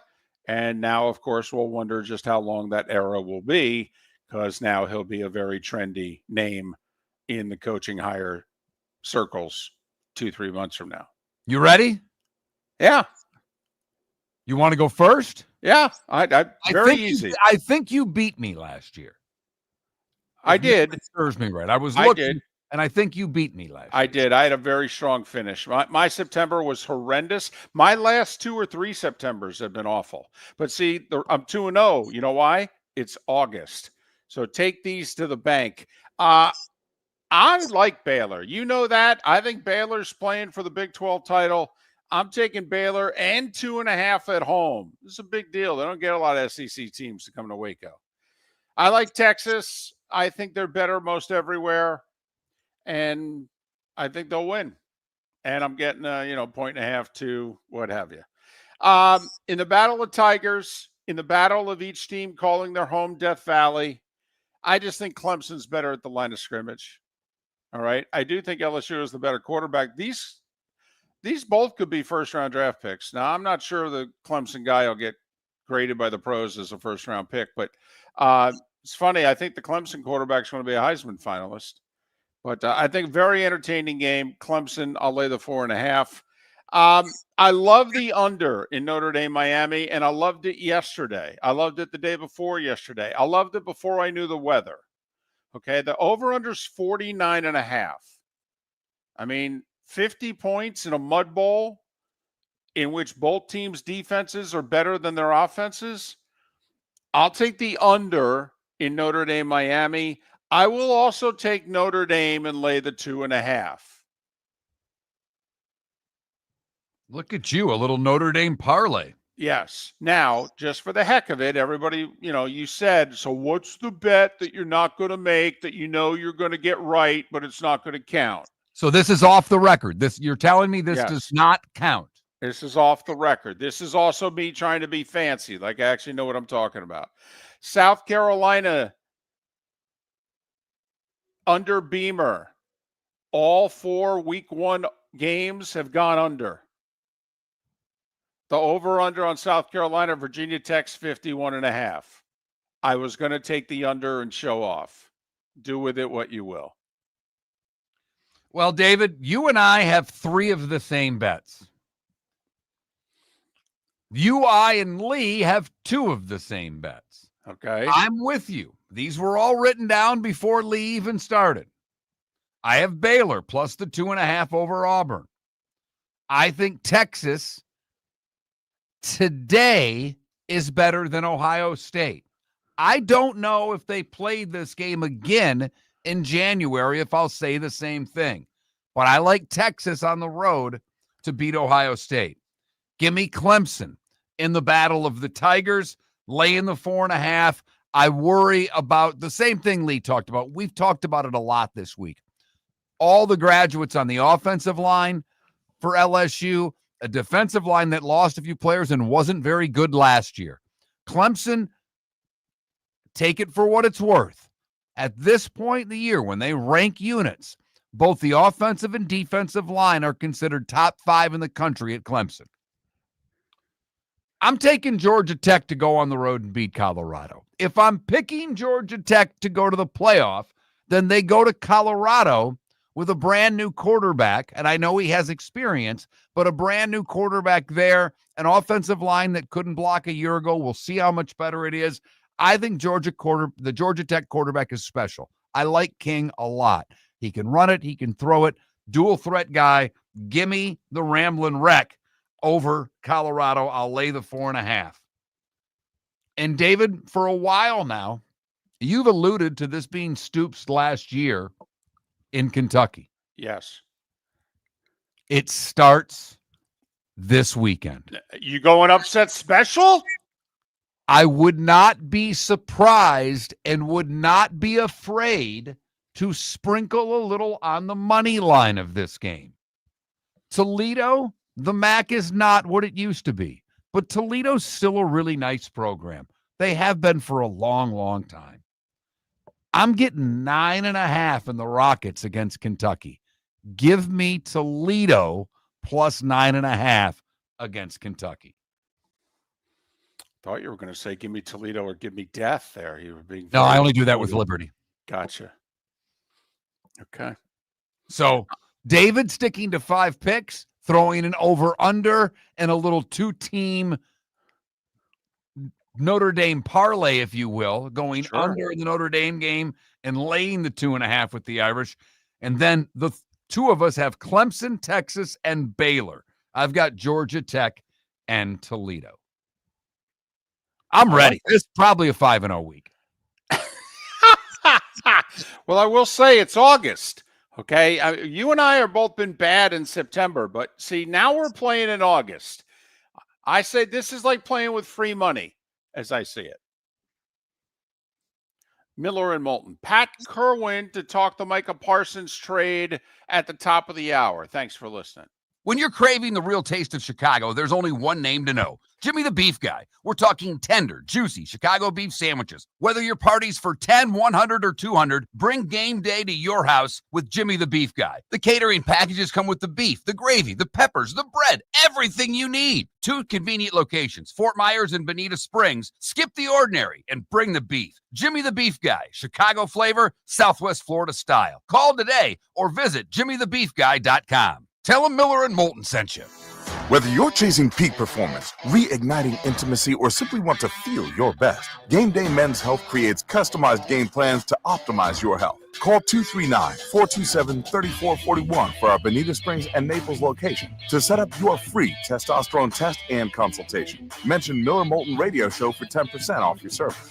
Find your maximum self with Game Day Men's Health, Bonita Springs and Naples, Florida. Call 239-427-3441 today. For over 50 years, the Nolan family has been dedicated to protecting local families. Nolan Family Insurance is a second-generation independent agency that specializes in home, flood, auto, and boat insurance. They take the time needed to explain your coverage options and answer your questions so you can make an informed decision that's right for you. If you're looking for an agency that treats you like family, call 941-639-1122 or go to nolanagency.com. That's 941-639-1122 or nolanagency.com. Summer approaching, time to take care of your own house. So stop into the Floor Meisters and see their huge in-stock selection of carpet. The Floor Meisters has 100 rolls to choose from, starting at $2.99 a square foot for carpet, pad, and installation. Come in and ask for Dave and have him show you the Dream Weaver Select. Many styles and colors to choose from that fit everyone's taste.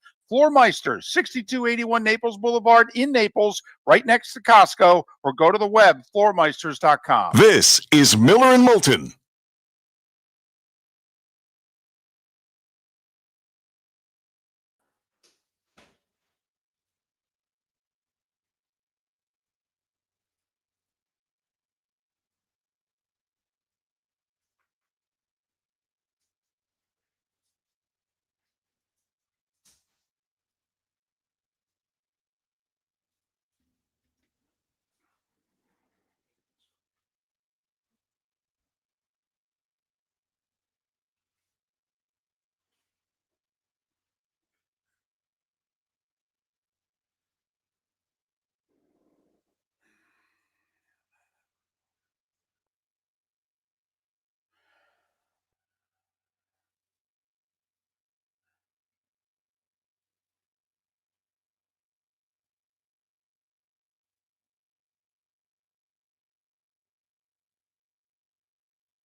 So, well, he's not there. No census.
Is Tampa better than the Broncos? I don't know. I think the Broncos may have a little better roster. I would take Baker over Bo at this point in my life, but one team plays in the NFC and the other plays in the AFC.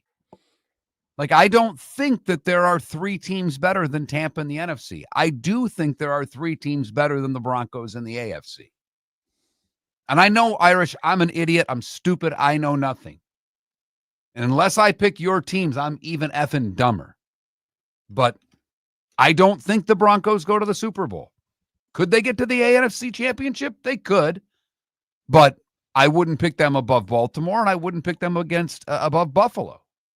We'll see with Kansas City where they are. People love that left tackle, the rookie. That's a big deal. Rashid Rice being out 6 games, that's also a really big deal.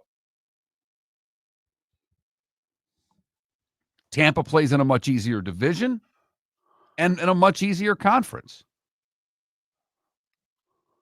By the way, since I've picked them, I've seen John Gruden pick him to go to the Super Bowl. Mike Bianchi, who's the premier writer in the state of Florida, picked Tampa to go to the Super Bowl. I know I'm an idiot, but there's a few other people picking them that are much smarter than me. And I know you say it's a homer thing, but see, I'm not from Florida. They're not my favorite team. And that, sir, makes you an idiot for saying that. Yesterday, you said David was a homer for Florida. David's from New Jersey. I mean, just pay somewhat a bit of attention. And now you can disappear like you always do when I speak to you one-on-one and say, oh, I didn't hear what you said. You're a tool, dude. Period.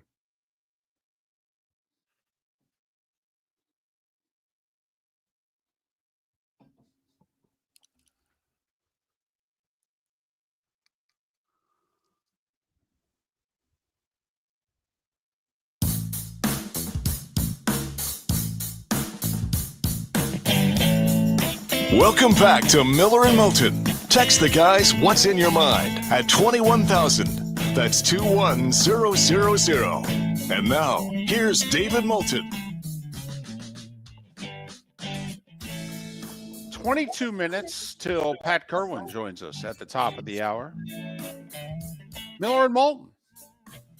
MillerandMoulton.com. Miller_Moulton on X. Not 1, not 2, but 3 poll questions. Very simply, the big 3 college games. Who do you like? Miami, Notre Dame. Who you picking? Ohio State, Texas. Who you picking? And the Battle of the Tigers in Death Valley. So you don't even know where the game is. Clemson or LSU. Who you picking? Just depends on how you spell go, David. That's really what it boils down to figure out what stadium you're in. Right. Is it Geaux or is it Go? I mean, that's really what it boils down to. Is Dabo running down the hill at full speed or not? I have to admit, I'm concerned for Dabo now. You know, during the Deshaun Watson days and then the Trevor Lawrence days, I don't know. I just felt he was still young and spry. Now, now I'm worried about Dabo. It's like, hey, dude, you're not the same guy running down the hill in 2015. Okay. It's 2025 now. All right. Let the team go first. Okay. How about you just jog down the hill? Better yet, you're a legend. Okay. They're probably building a statue of you there. How about if you just stride confidently? All right. But so I'm a little worried for him running down the hill. I got to admit. Okay, because I like Dabo. I don't want to see him fall. I don't want that prop video. I don't want it Gerald Ford going down the stairs of Air Force One. I mean, come on. You don't want the revamp of Wide World of Sports and the agony of defeat to be Dabo falling down the hill. I'm with you. And, once you start falling, I mean, that's a gravity situation. It doesn't matter how athletic you are after that. No, what's that competition they have in Ireland or whatever, or England, where they all run down that damn hill and they're just tumbling. Look like a snowball running down the hill, gaining traction. Don't you think Berman should be the play-by-play guy of that event? Bumbling, stumbling. You got everybody is, right? Yeah. So we got this text, David, and we've talked mostly college football today, but obviously the big NFL stories, Micah Parsons being traded to Green Bay. Hold on a second. Micah Parsons was traded? That joke was funny once. The next 3 times it hasn't hit the same way, David. Got to remember the audience. We've only got 2 hours and 20 more minutes of that joke, everyone. Audience is changing every 20 minutes, but Your okay. co-host isn't. Good point. But we did talk about the fact that fans, by and large, take the side of ownership, even though most of us think Jarrah's nuts. I talked to two people that weren't Cowboys fans that were totally on the side of Jarrah. And this was, a few days ago before the trade had been, it's his team. Just let him sit. If he doesn't want to play, fine. But this person asked the question, do you agree that the reason fans are always on the side of the owner and not the player during a holdout is because most fans know they can't do that with their job and are jealous of the athletes? It takes away the success of their team and reminds them of their labor market power. It's a deep thought right there. I mean, that is. That's heavy stuff. That is. One, I definitely think that's part of it, but I don't think it's the majority reason as to why fans are the way they are. To me, I think the majority reason is simple, and usually I never go for simple, but to me, it's simple. The team stays, the players come and go. So the fans side with the team. And then on top of it, you're right. They're jealous of their athletic ability. They're jealous of the money. They're jealous that they can't do with their boss what you can do in pro sports. Okay, so yeah. But I think ultimately it's as simple as, the team ain't going anywhere in most cases, and the athlete is. So I'm loyal to the team. I will say I am proud of younger generations than us, David, because I think you and I heard so many times, and not so much now, but when we were first moving to Southwest Florida, maybe you when you were in North Dakota doing this, but you always heard from the guy who said, I'd have been able to play college if I didn't blow out my knee, or I could have done that. It seems, and when I'm around my son and his friends, I don't ever hear them talking about their ability to play at the highest level. Where our generation, there were a lot of people, I could have done that if I wouldn't have had this coach. And it was just seemed to be something I heard a lot of in my 20s and 30s that I don't know. Maybe it's still being said in and among people of that age group now. No, I don't think it is. You know who's saying that? Their parents. Right. I couldn't resist. Okay, with the Packers, are they now the pick in that division? Still Detroit? No. Well, first off, I don't know who the pick in that division is. Okay, I don't. I think it's the toughest division in football. I think it's tougher than the AFC West, right? And I definitely think it's tougher than the AFC North. I think it's the toughest division in football. Right, because the Bears on the bottom end, I think the Bears are better than the Raiders, and I think the Bears are better than the Cleveland Browns. Yes. I mean, just start right there. Correct. So I think the bottom is much better. Never mind the fact that the top of that division won 15, 14, and 11 games last year. Now, the AFC West won 15, 11, and 10, but still, I mean, the top three teams in the North last year in the NFC won 40 games. 40 games. Although, ironically, you know how many playoff games they won? 0. You may not think they're the favorite, but I know the Hard Rock app does. The odds changed. And as of this morning, the Green Bay Packers are the odds-on favorite, albeit slightly. They're at plus 170. The Lions are at plus 190. But the Lions were the clear favorite in that division yesterday morning. Well, first off, when something dramatic like this happens, a lot of times we, the fans, we overreact. And so now the money starts coming in on the Packers, and so those lines change. You're always better off waiting 36, 48 hours and then placing your bets, in my opinion. Let's just analyze the trade. First off, how many people think Dallas actually made a good trade? Okay, they've got salary cap issues. So Pat Kirwan was on this show the other day laying it out that if they pay Micah the 40 plus, Okay, with Dak at 60 and a cap hit higher than that, and CD in the mid 30s. Never mind if they're going to re-sign Pickens. I mean, Dallas's cap situation could have been the worst in the league. And particularly, David, if the Cowboys did what Jerry was speaking of, he plays this year under his current contract, tag, because a tag is money for that year. You cannot move it around. No. So I thought it was interesting. I mean, Jerry trying to show he's a legit general manager at the press conference by talking about the impact that Kenny Clark is going to have on the Cowboys. And I will say the Cowboys are weak defensively inside. Okay, their strengths are the edges. They're weak on the inside. You can run straight at the Cowboys. You've been able to do it for a while now. And Jerry talked about that. Jerry said, we're weak on the inside. Kenny Clark is a man. Kenny Clark is a Pro Bowler and a legit Pro Bowler. And Jerry started talking about what has held them back in the playoffs. We have been unable to stop the run. And he said, Kenny Clark will help us win in the playoffs more than Micah. Now, he called him Michael, but he said that. Now, that could be Jerry, who needs to be heavily medicated and, or maybe heavily medicated. Right. Okay, but that's what he believes. I will say this, Micah in their last 3 playoff losses has 0 sacks. And there is no denying Jerry's point about how easy it was to run on the Dallas Cowboys. Yes. I mean, that's just a fact. Right. Do I think they're better today than they were yesterday? Hell no.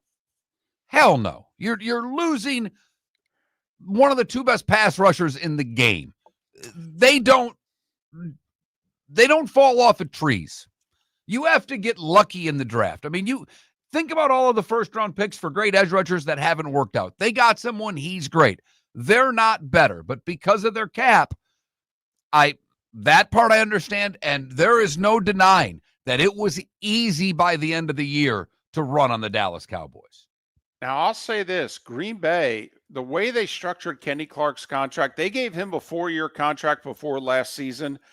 But last year and this year's money was heavily upfront and signing bonuses and roster bonuses. Green Bay is basically paid for Kenny Clark for this year. Jerry's gaining cap relief by this deal for this year. Now, I don't know what he can do with it. Can he maybe take some of that money and address it to Pickens? Okay, I mean, if he wants to, but Jerry's gaining cap room this year, and Kenny's going to make 21 a year for the next 2 years. And Micah obviously was going to make double that. Okay, now, I don't think he got enough for Micah. And I think Green Bay would have given up a 3rd first-round pick by evidence of what they signed him for. Green Bay was all in on this. To me, they got the Packers to the point where I don't think the Packers would have said no to anything that Jerry suggested. I actually think he could have gotten Kenny Clark in 3 once. But think about what Green Bay gave up. First off, if I'm Green Bay, I ain't giving up Kenny Clark. I'm trying to win a Super Bowl. I want Kenny Clark. Kenny Clark's a man inside defensively. All right. I ain't giving up Kenny Clark. But Dallas had to get a player of value for this trade, and they didn't. I believe they don't make the trade unless they get a player of value. They had to have a plug-and-play starter, and particularly on defense, in order to make this trade happen by all accounts. Okay, and you're probably right, but then I would have bribed them with more picks. I would have looked at Jerry and said, then let's make this Herschel Walker 2.0. See, if I'm Green Bay, I need to win a ring. I haven't been in the game in 15 years. All the winning we have done in the last 35 years. You know how many Super Bowl rings we have? 2. Okay? 2. You know how many times we've been to the game? 3 times. All the winning we've done for 35 years, we've been to the final game 3 times and won it twice. Seriously? I need a ring out of this sucker. If you win a ring, it doesn't matter what you gave up in a trade. 100%. That is the most accurate statement, and you've made a lot of great statements on this show, but that's it. So I would have given up whatever team it is you root for, what you wouldn't give up for a title. Saturdays or Sundays? Now, here's the other part why I really like this for Green Bay. They're the youngest team in the league. Who on the team besides the guy they've already paid do you think they're going to have to pay in the next 2 to 3 years? Seriously. Okay, they got rid of the high-priced corner. They've got Jordan Love and they got Micah. And combined, the two are going to be about $100 million beginning next year. Well, the cap's going to be 300 plus. I mean, it is. The cap's 272 now. When it goes up 10%, that's 300. So I'm fine with those two guys costing 100 when the cap's 300 plus. I got the youngest team in the league for the third year in a row. I don't have to pay anybody, for goodness sakes. And even if I do, I can make it so the extension doesn't start till 28. So I love this deal cap-wise for Green Bay. I do. And I would have given, I'll be honest, I would have given up 4 first-rounders if I could have kept Kenny Clark. Because I'm trying to win a Super Bowl. And where are those first-rounders going to be? Let's just say at least the next 2 years. And I don't know if I'd have given up 4, but just going nuts. David outranks me in the office. He says we're giving up 4 once, not the player. Where's Green Bay drafting the next 4 years? If you're right with this move, there's not one of these picks in the first 3 that's before 22. Well, and not only that, most people feel there's only 18 to 20 first-round value picks in every draft. I could look right back at you and say, we're giving up 4 second-round picks is what we're giving up. I know it says first round on the sheet, but, you know, when you're drafting 25 or higher, it's second-round quality. Right, and then you have to get not lucky, but you have to be very good to even think about, look at the rate of which guys that are drafted in the final third of the first round, how many of those players actually get a fifth-year contract? Very few. Very few. Yep. So, and yeah, I mean, listen, pressure on Micah, pressure on Jordan Love, absolutely. But the Packers are all in. These are 2 studs. Go be studs. We'll take care of the rest. Okay. I like it. Trying to win a Super Bowl here. I like it. Getting great players, I don't know how that's a bad thing. And all we've talked about on this show for the past couple of years is which conference is it seemingly easier to get to the Super Bowl in. Philadelphia is really good. They're going to be really good this year. If we asked 50 people who the next best team is in the NFC, we'd get a lot of different answers. It's still pretty wide open. Pat Kirwan to talk about the Micah trade next. American Paint Supplies is your one-stop shop for all your coating needs and has been for 30 years. American Paint Supplies is also your #1 Festool dealer in Southwest Florida. If you are a builder, cabinet maker, painter, or power tool enthusiast, Festool craftsmanship can be found at American Paint Supplies. Celebrating 30 years of service, and Festool is celebrating 100 years of excellence. Come to American Paint Supply for a perfect pairing of service and expertise on 6100 Shirley Street, Naples, off of Pine Ridge, or online at AmericanPaintSupplies.net. Summer approaching, time to take care of your own house. So stop into the Floor Meisters and see their huge in-stock selection of carpet. The Floor Meisters has 100 rolls to choose from, starting at $2.99 a square foot for carpet, pad, and installation. Come in and ask for Dave and have him show you the Dream Weaver Select. Many styles and colors to choose from that fit everyone's taste. Floor Meisters, 6281 Naples Boulevard in Naples, right next to Costco, or go to the web, floormeisters.com. Mark Miller for Sleep Treatment Direct. They are helping me with sleep apnea. And by helping me, I mean curing me. No more CPAP machine. No more snoring. No more tossing. No more waking up exhausted. Their expert team got me the right treatment, fast and hassle-free. If you want to feel energized and get rid of your snoring, call Sleep Treatment Direct today. 444-1741. That's 239-444-1741. Sleep Treatment Direct. Sleep safe and sound. Think we only fix windows? Think again. Your local Glass Doctor Home and Business does so much more to upgrade your home. We custom build stunning shower and bath enclosures, install sleek glass doors and windows, and can bring fresh life to foggy or cracked panes. Need a glass tabletop or a statement mirror? Yep, we do that too. If it's glass and it's in your home, we're the team to call. Call the Glass Doctor, we fix your pains. Oh yeah! When you're craving the real taste of Chicago, there's only one name to know. Jimmy the Beef Guy. We're talking tender, juicy Chicago beef sandwiches. Whether your party's for 10, 100, or 200, bring game day to your house with Jimmy the Beef Guy. The catering packages come with the beef, the gravy, the peppers, the bread, everything you need. 2 convenient locations, Fort Myers and Bonita Springs. Skip the ordinary and bring the beef. Jimmy the Beef Guy, Chicago flavor, Southwest Florida style. Call today or visit jimmythebeefguy.com. Tell them Miller and Moulton sent you. If you're a business who targets men, please know there is no better and more economical way to reach your target audience than us at Miller and Moulton. So let us help you make money. You can reach out to Mark at that Mark Miller or me at the David Moulton on X, or text us at 21,000. We have a proven product, a good reputation, and lots of quality segments that we can attach your company's name to. Miller and Moulton, we're like that old pizza box. You've had the rest, now try the best. Miller and Moulton, millerandmoulton.com. This is Miller and Moulton.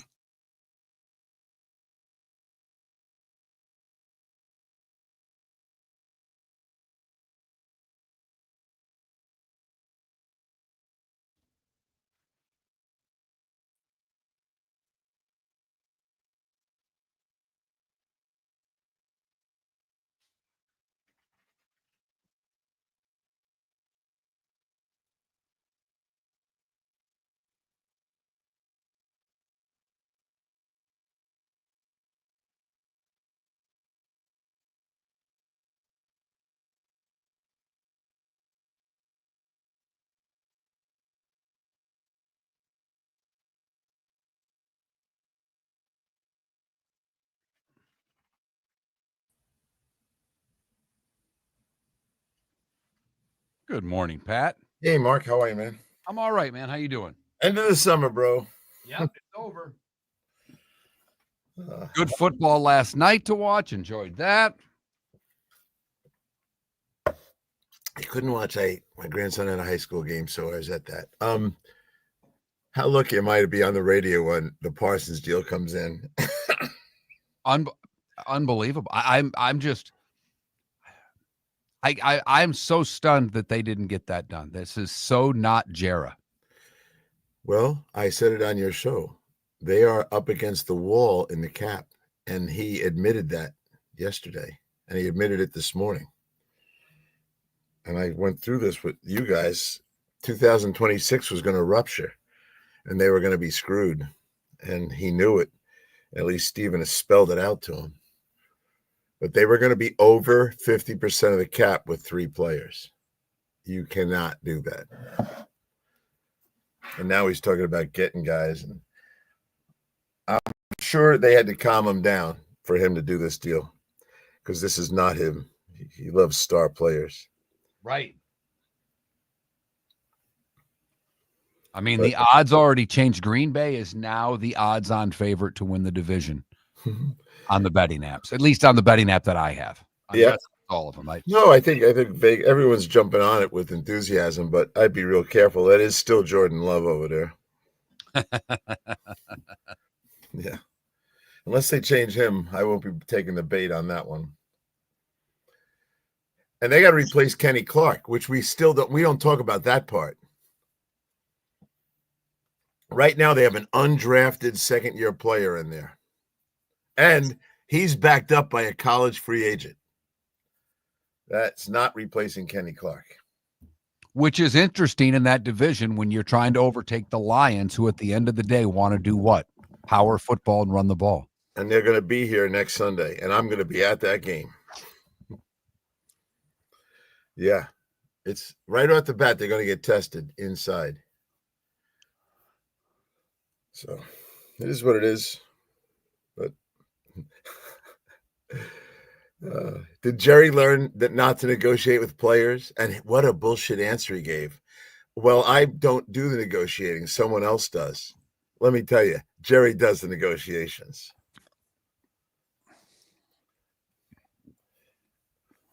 Yeah, well, he learned. His problem is that Pickens and Smith are represented by the same agent. That's my boy David Dunn's company. So I guess they'll all be one and done with the Cowboys. He'll be invited, David, into sit in on the in fact, I promise you, the agent's going to say, I don't want my player even in the room. We're going to be saying things that I don't want him to hear. Ah, yes. Happy Labor Day. You're listening to Miller and Moulton, coming at you from the Floor Meister Studios. Floor Meisters, keeping it real. And now, here's Mark Miller and David Moulton. Halfway home on this football Friday, at least in the 239 and the 904 and in Tampa St. Pete. We are Miller and Moulton, millerandmoulton.com, Miller_Moulton on X. Our poll questions, 3 marquee college football games. Who are you picking to win them? Ohio State versus Texas, Notre Dame versus Miami, Clemson versus LSU. Who you got? Pick your winners. Those are our poll questions. Pat Kirwan joins us every Friday at this time. NFL Radio's Moving the Chains, which is weekdays 3 to 7, and I believe beginning a week from tomorrow, Saturdays 2 to 5, and then on Sundays, he's a huge part of CBS's NFL Today show. Pat joining us once again, courtesy of Pinchers. Tampa to Key West, all points in between. Pinchers, because you can't fake fresh. Hey, did CBS have something to do with this deal? You know, their week 1 425 game is Detroit at Green Bay. Did the CBS have anything, and helping? Are they paying some part of Micah's deal? Well, of course not, but it is kind of fascinating that we decided to go live to that game. Right. And I will be there. I'll be very happy to. And I think that, so now that it's done, for me, I go right to the matchup. Kenny Clark was a huge piece to their run defense. And he is gone. He's replaced by a kid who is a college free agent who's backed up by a college free agent. And as Mark said before, do you think they're going to come in here with that 2-headed monster in the backfield and power run against it? They're going to find out. Can you stop the run without Kenny Clark? There's no doubt. Now, we've talked a lot in the past couple of weeks about the Cowboys and their cap situation. Yes. Is this something that you believe Dallas had to do? Well, I went over it on this show that the 2026 salary cap, if they got Parsons done, they were going to crest 50% of the cap on 3 players. Now, I've been tracking the cap since I got in this thing. It's a long time ago now. Nobody's ever been 50% or more on the top 3 guys. The most was Detroit. We talked about it the other day when they had Stafford and Megatron and Sue. Right. So that was like 45%. This is going to be over 50. So they were boxed in. And I think Jerry has already started talking about that he knows he's got to sign some players. We talked about it the other day. They have about 20, 21 guys that are going to be expiring contracts. They don't need to bring them all back. They got 2 or 3 of them they have to bring back. And so they found themselves in a tough spot. The hint was last year when they didn't even bring Derrick Henry in because they, quote unquote, didn't have the cap space. They already started telling you about these problems. And so now, they got 2 late first-round picks. They traded the guy in their division. They still don't have a pass rusher. Clark had 1 sack last year, so we know he's not the pass rush answer. So there's still issues there, lots of them. They got to be careful in the cap, which they're going to be now. They have to work their way, whittle their way out of this without going to cap jail. And this is their first step. But I think when Jerry said, we'll tag them twice, Mark and I were like laughing about that because they couldn't afford the tag, which is a direct hit on a 1-year deal. So they knew where they were. They got boxed in. And then the market, this goes right back to what you say, Dave. They could have done this deal a year ago. And then when the market was $32 million, and then it started with Crosby in 35, and it went from there to 41, and it went from there to 42 almost. So that they got themselves they waited too long. And I think they ultimately knew it really is the Dak Prescott deal. If you just look at that deal, 25% of the cap next year for one guy. Well, it's also the Dak deal in that Jerry, because he waited to the very end, went to 60 when no one else was above 55. Well, here's Green Bay going to 47 when no one else for a non-quarterback has gone above 41 for Watt in Pittsburgh. Yeah, I don't know if I believe. I'm going to look at the contract once I see the real details of it. We all know when agents put it out, when you know the agent put that out. Right. When it comes in, it'll be like the Terry McLaurin deal. It'll be a little off from that. But why wasn't the player going to sign a deal for $43 million? He was going to sign that. That'd still be the highest guy. So we'll see when it comes in. If I'm Green Bay, though, Pat, I'm not giving up Kenny Clark. Do you think the way Jerry talked yesterday, he made it sound like he ain't doing this deal unless he's getting Kenny Clark because we had to plug up the middle in our run defense and what have you. But I would offer them 4-1s to keep Kenny Clark because I'm trying to win a Super Bowl. And I know Micah makes us better, but Kenny Clark would have kept us better, if you know what I mean. I would have kept Kenny and given Jerry however many picks he wanted because I'm trying to win a Super Bowl now.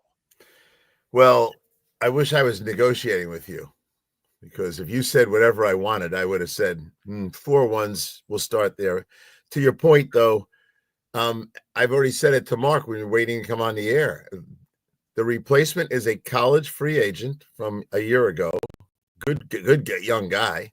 And behind him is this year's college free agent.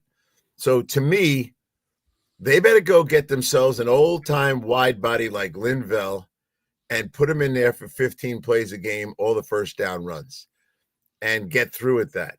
But they got, and this is the style of Green Bay. You guys know, and well, Mark's a Detroit guy, but he knows what Green Bay's always done. This is the Reggie White. This is the Woodson deal. It's when they go into free agency, it's for a major player only. They do not go in to fill the back end of their roster, kind of like Philly does. Philly likes to fill the back end of the roster, and it's a good formula for them. Green Bay has always been big timer or nothing. All right. Let's stick with Green Bay, but talk just about the division. And I know there's a ton of unknowns with the quarterback in Minnesota, and there are unknowns in Detroit because of the brain drain. But between Ben Johnson going to Chicago, between what they do with O'Connell in Minnesota and what the Detroit offense has proven the last 3 years. At the end of the day, Mike is a nice addition. Can Green Bay keep up offensively with the rest of the division? Well, the only answer to that question is Jordan Love, because that's what you're asking me. Can Jordan Love lead them to a Super Bowl? Vegas is already trying to say, yes, he can. And so I laugh a little bit at that. We still have to find out if he can. And I would think this first matchup, which, as I said earlier, I'll be there. I'm very interested because this is the kind of matchup that might expose what David said. Keep Kenny Clark, because they're going to try to stop the Detroit run game. And you can run away from Micah, or are they going to line him up over Petty Sewell? He might disappear in that situation. He'll be on the other side. And they're going to try to run the ball right up inside at these guys.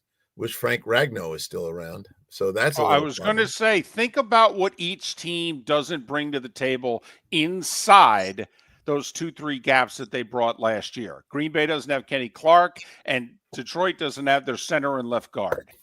Well, yeah, and everyone's got to fix whatever is broken. But I would love to be in the locker room with Dan Campbell talking to his team and telling them how everyone's already bailed out on us. He has got a motivational tool and a half, and he is one of those kind of coaches. All of a sudden, Green Bay's favored to win the division.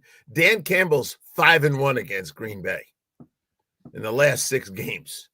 So I would think the way that guy coaches from an emotional perspective all the time, I think this is music to his ears. I remember when they were getting ready in the summer, and I was there, and they were getting ready to open with Kansas City, and he could not stop talking about how great it is that we're going to Kansas City to prove we're any good.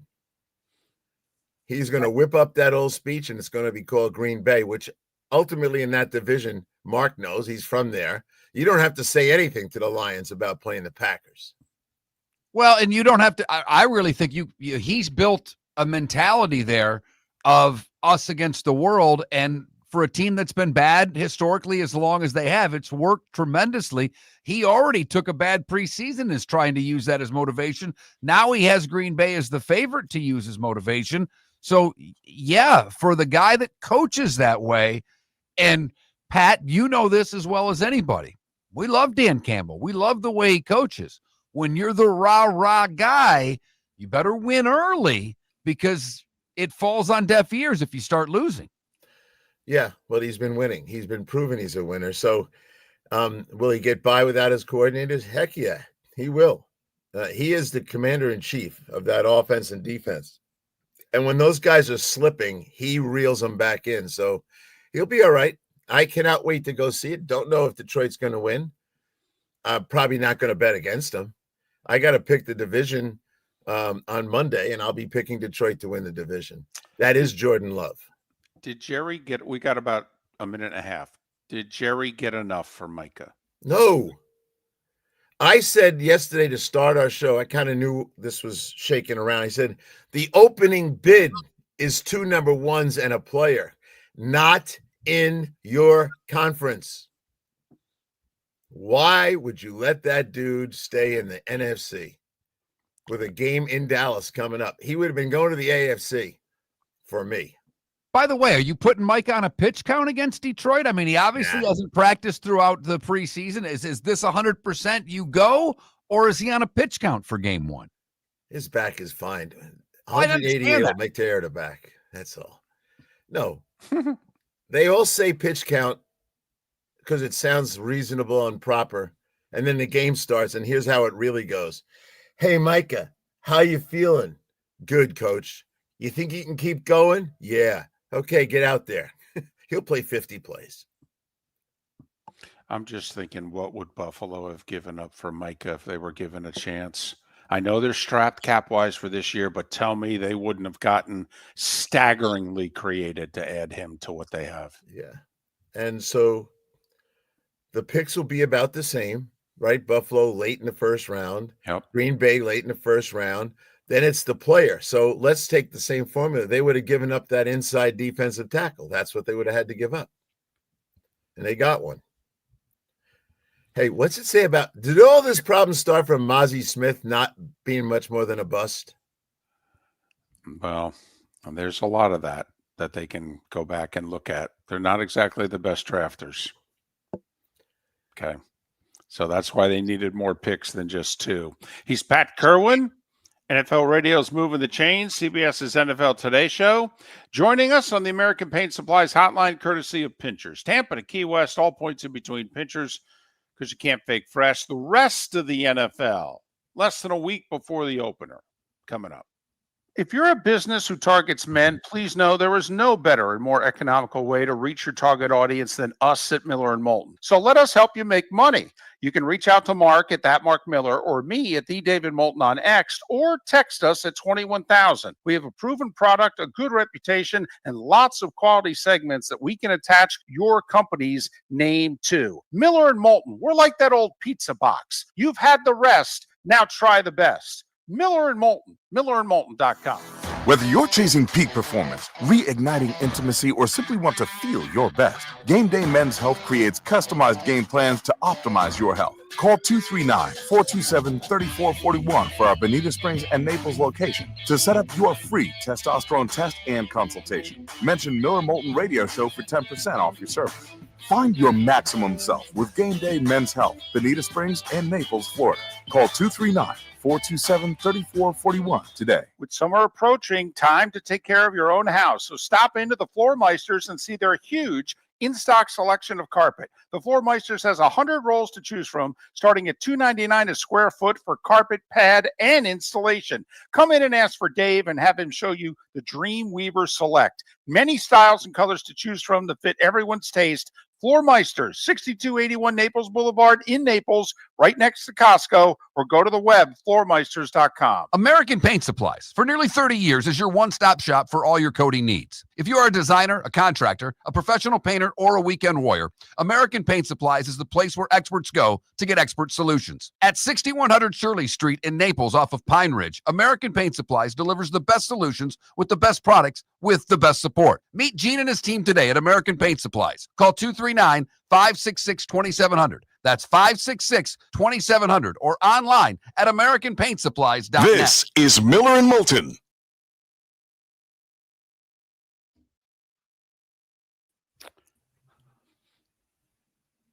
Bad golfer, I'll just say this. Yeah, they did draft Micah. They got a little lucky with Micah. He fell all the way to them.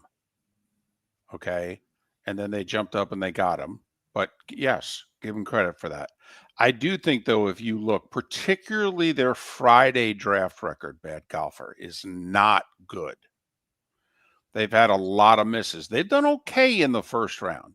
And they've even, been proven right. They've drafted a couple guys in the first round that other people went, whoa, and over the last 10 years, and they proved to be right on a couple of them. But overall, the Cowboys' round 2 through round 5 draft record, I'm not a fan of it. They had 3 third-round picks in a draft 3 years ago, all of them busts. So that's just my thought on their drafting.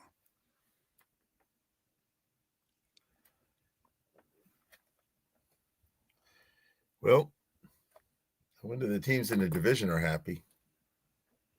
Yeah. And I can't imagine Kenny Clark's happy. No. Sorry, Kenny.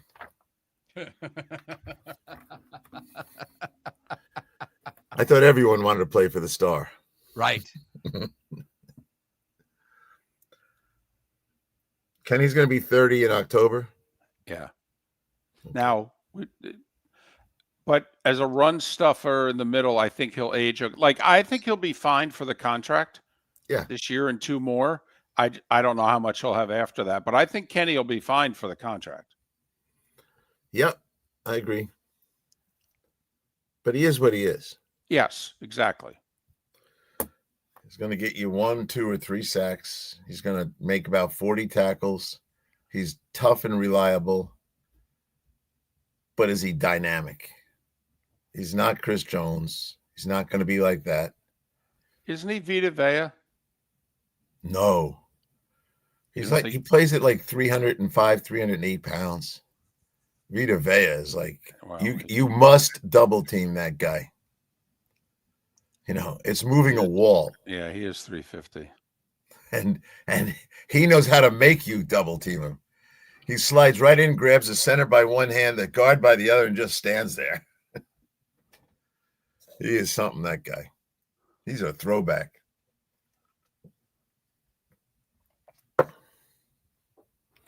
And the reason because you love history, David, they were a 3-4 team.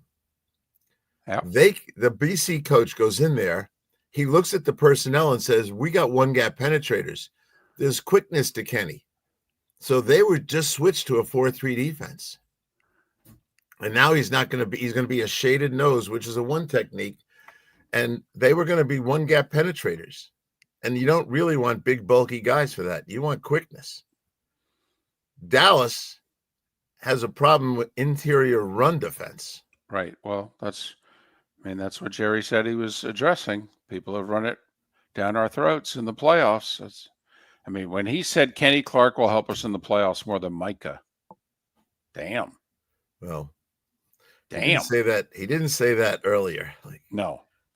Come on. I respect Jerry a lot because he wants to win. But I got a lot of pushback yesterday from fans, and we talked to some guys that work in Dallas. It was their defense, and a year from now we could say, look, it worked out great for Dallas. Let's see what they do with the picks. But I thought I thought with everybody back, and if they got Mike and adding Pickens, I actually thought that they had a legit shot at a wild card. Yeah. I don't know if they do now. To me, you don't take one of the best pass rushers in the game away from a team and tell me they're better.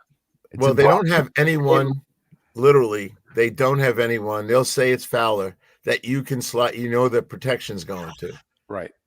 And that causes bigger problems because you can't predict. Like when it would go to Parsons, you could be blitzing off the other side, knowing that they'd be a man down. Either the tight end or the back was chipping the other way, and it helps your pressure schemes.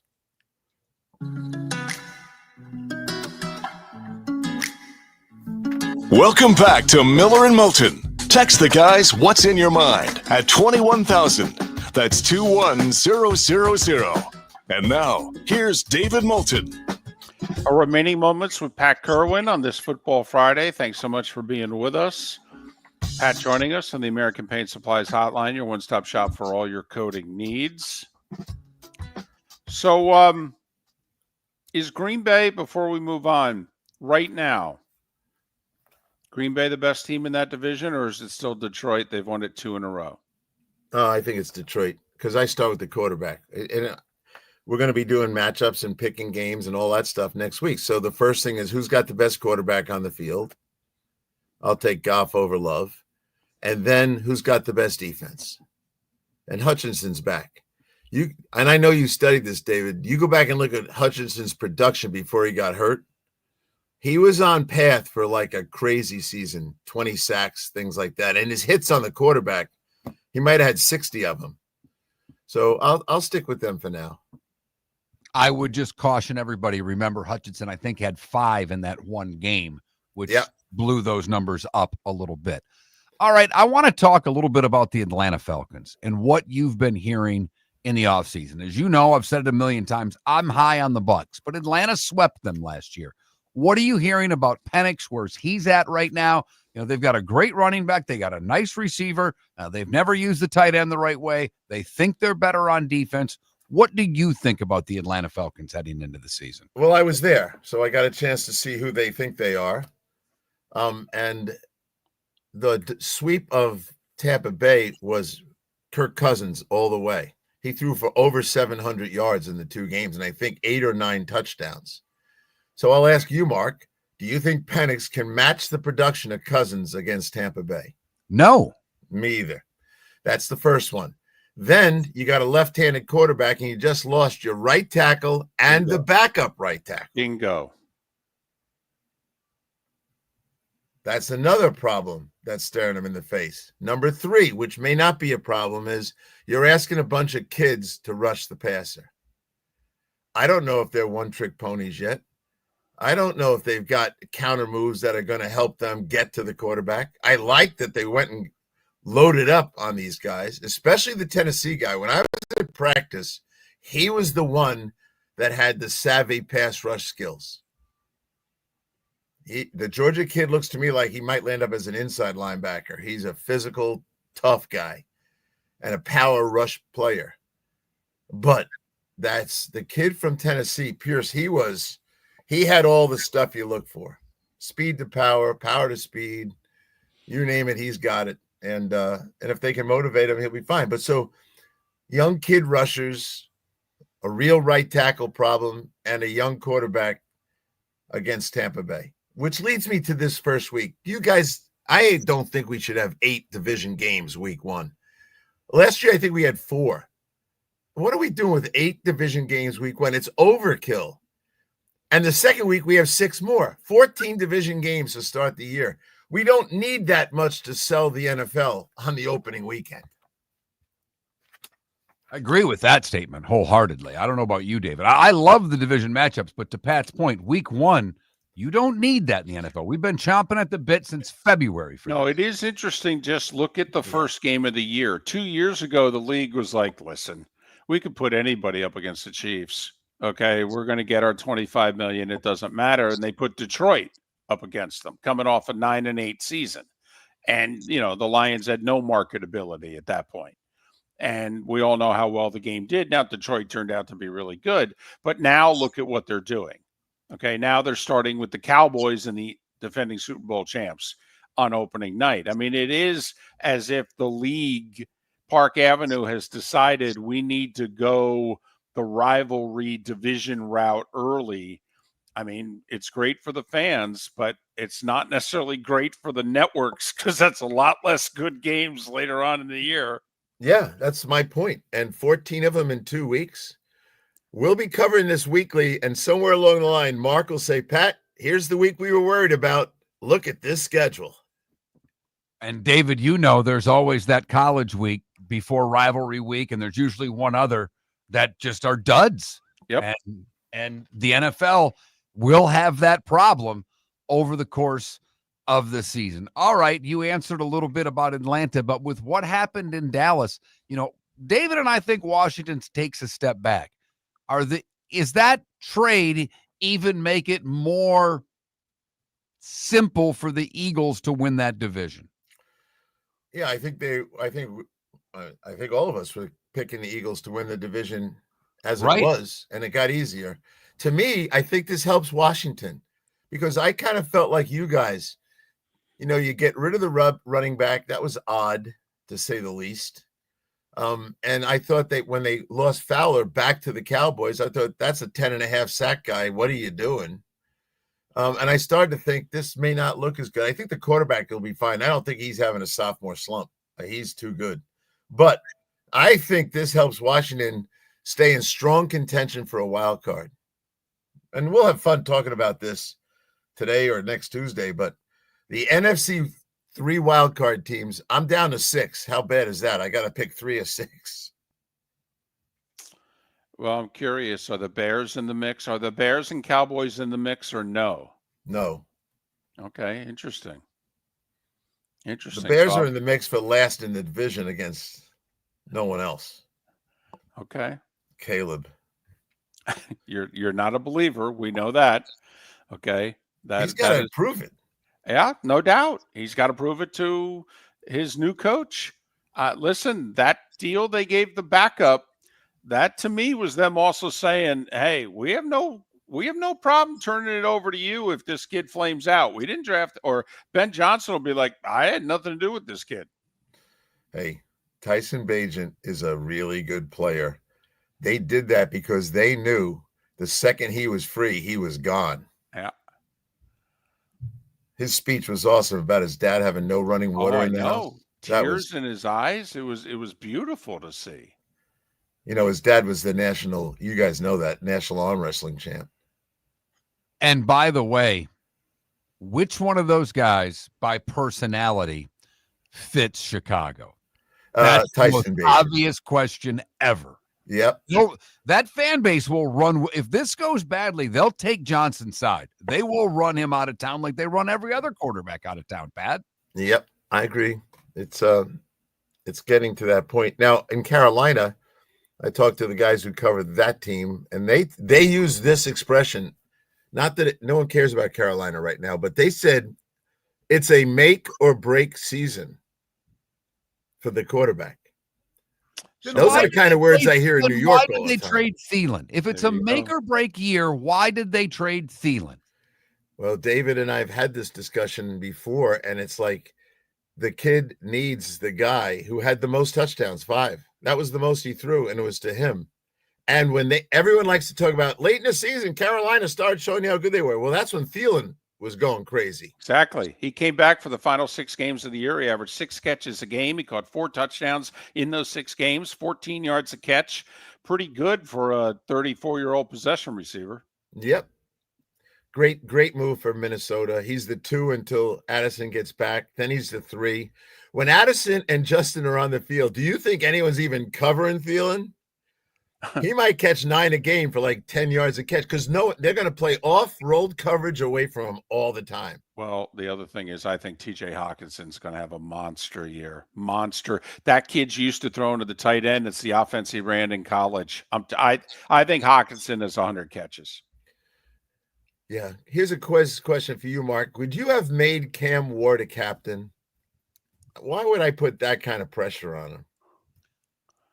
Pat, I think that's a really interesting question because they not only named him captain, but they didn't have any returning captains. I mean, they basically said our leadership sucked. We're starting with the rookie. I know it's more pressure, but I don't necessarily think it's the wrong move, Pat. Well, that's why I asked. I looked at it and said, he's got all this on his plate, and now he's got a C on his jersey. I don't know. I think he's up for it, though. I think he's a dude. He is. Really I'll do. tell you, his teammates in college completely convinced me that he was the guy. Yep. And with a sense of humor to go along with it. So, there's going to be days when they're going to have to talk themselves into still playing hard as the season's falling apart. And that's his job. He's Pat Kirwan, moving the chains on NFL radio. With summer approaching, time to take care of your own house. So stop into the Floormeisters and see their huge in-stock selection of carpet. The Floormeisters has 100 rolls to choose from, starting at $2.99 a square foot for carpet, pad, and installation. Come in and ask for Dave and have him show you the Dream Weaver Select. Many styles and colors to choose from to fit everyone's taste. Floormeisters, 6281 Naples Boulevard in Naples, right next to Costco, or go to the web, floormeisters.com. For over 50 years, the Nolan family has been dedicated to protecting local families. Nolan Family Insurance is a second-generation independent agency that specializes in home, flood, auto, and boat insurance. They take the time needed to explain your coverage options and answer your questions so you can make an informed decision that's right for you. If you're looking for an agency that treats you like family, call 941-639-1122 or go to NolanAgency.com. That's 941-639-1122 or NolanAgency.com. Got a cracked window or foggy glass? Don't wait for the next storm to make it worse. Your local Glass Doctor Home and Business is just down the road and ready to help. From leaky frames to shattered panes, we've got the tools and the know-how to get your home or business storm ready. With flexible scheduling and our done right promise, you'll be in good hands. So before or after the weather hits, call your neighbors at Glass Doctor. Glass Doctor, Glass Doctor. Call the Glass Doctor. We fix your pains. Oh, yeah. American Paint Supplies, for nearly 30 years, is your one-stop shop for all your coating needs. If you are a designer, a contractor, a professional painter, or a weekend warrior, American Paint Supplies is the place where experts go to get expert solutions. At 6100 Shirley Street in Naples off of Pine Ridge, American Paint Supplies delivers the best solutions with the best products with the best support. Meet Gene and his team today at American Paint Supplies. Call 239-566-2700. That's 566-2700 or online at AmericanPaintSupplies.net. This is Miller and Moulton.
Larry, probably not, but boy, it certainly makes them more interesting, excuse me. And we talked about it earlier. It's got to scare the bejibbers out of both Florida and Miami, thinking that that's a easy win, and now they know that they're going to have to play a football game.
Yes, CBW. I think they will be. Because I think a lot of people who vote saw the game.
You're listening to Miller and Moulton. And now, here's Mark Miller and David Moulton.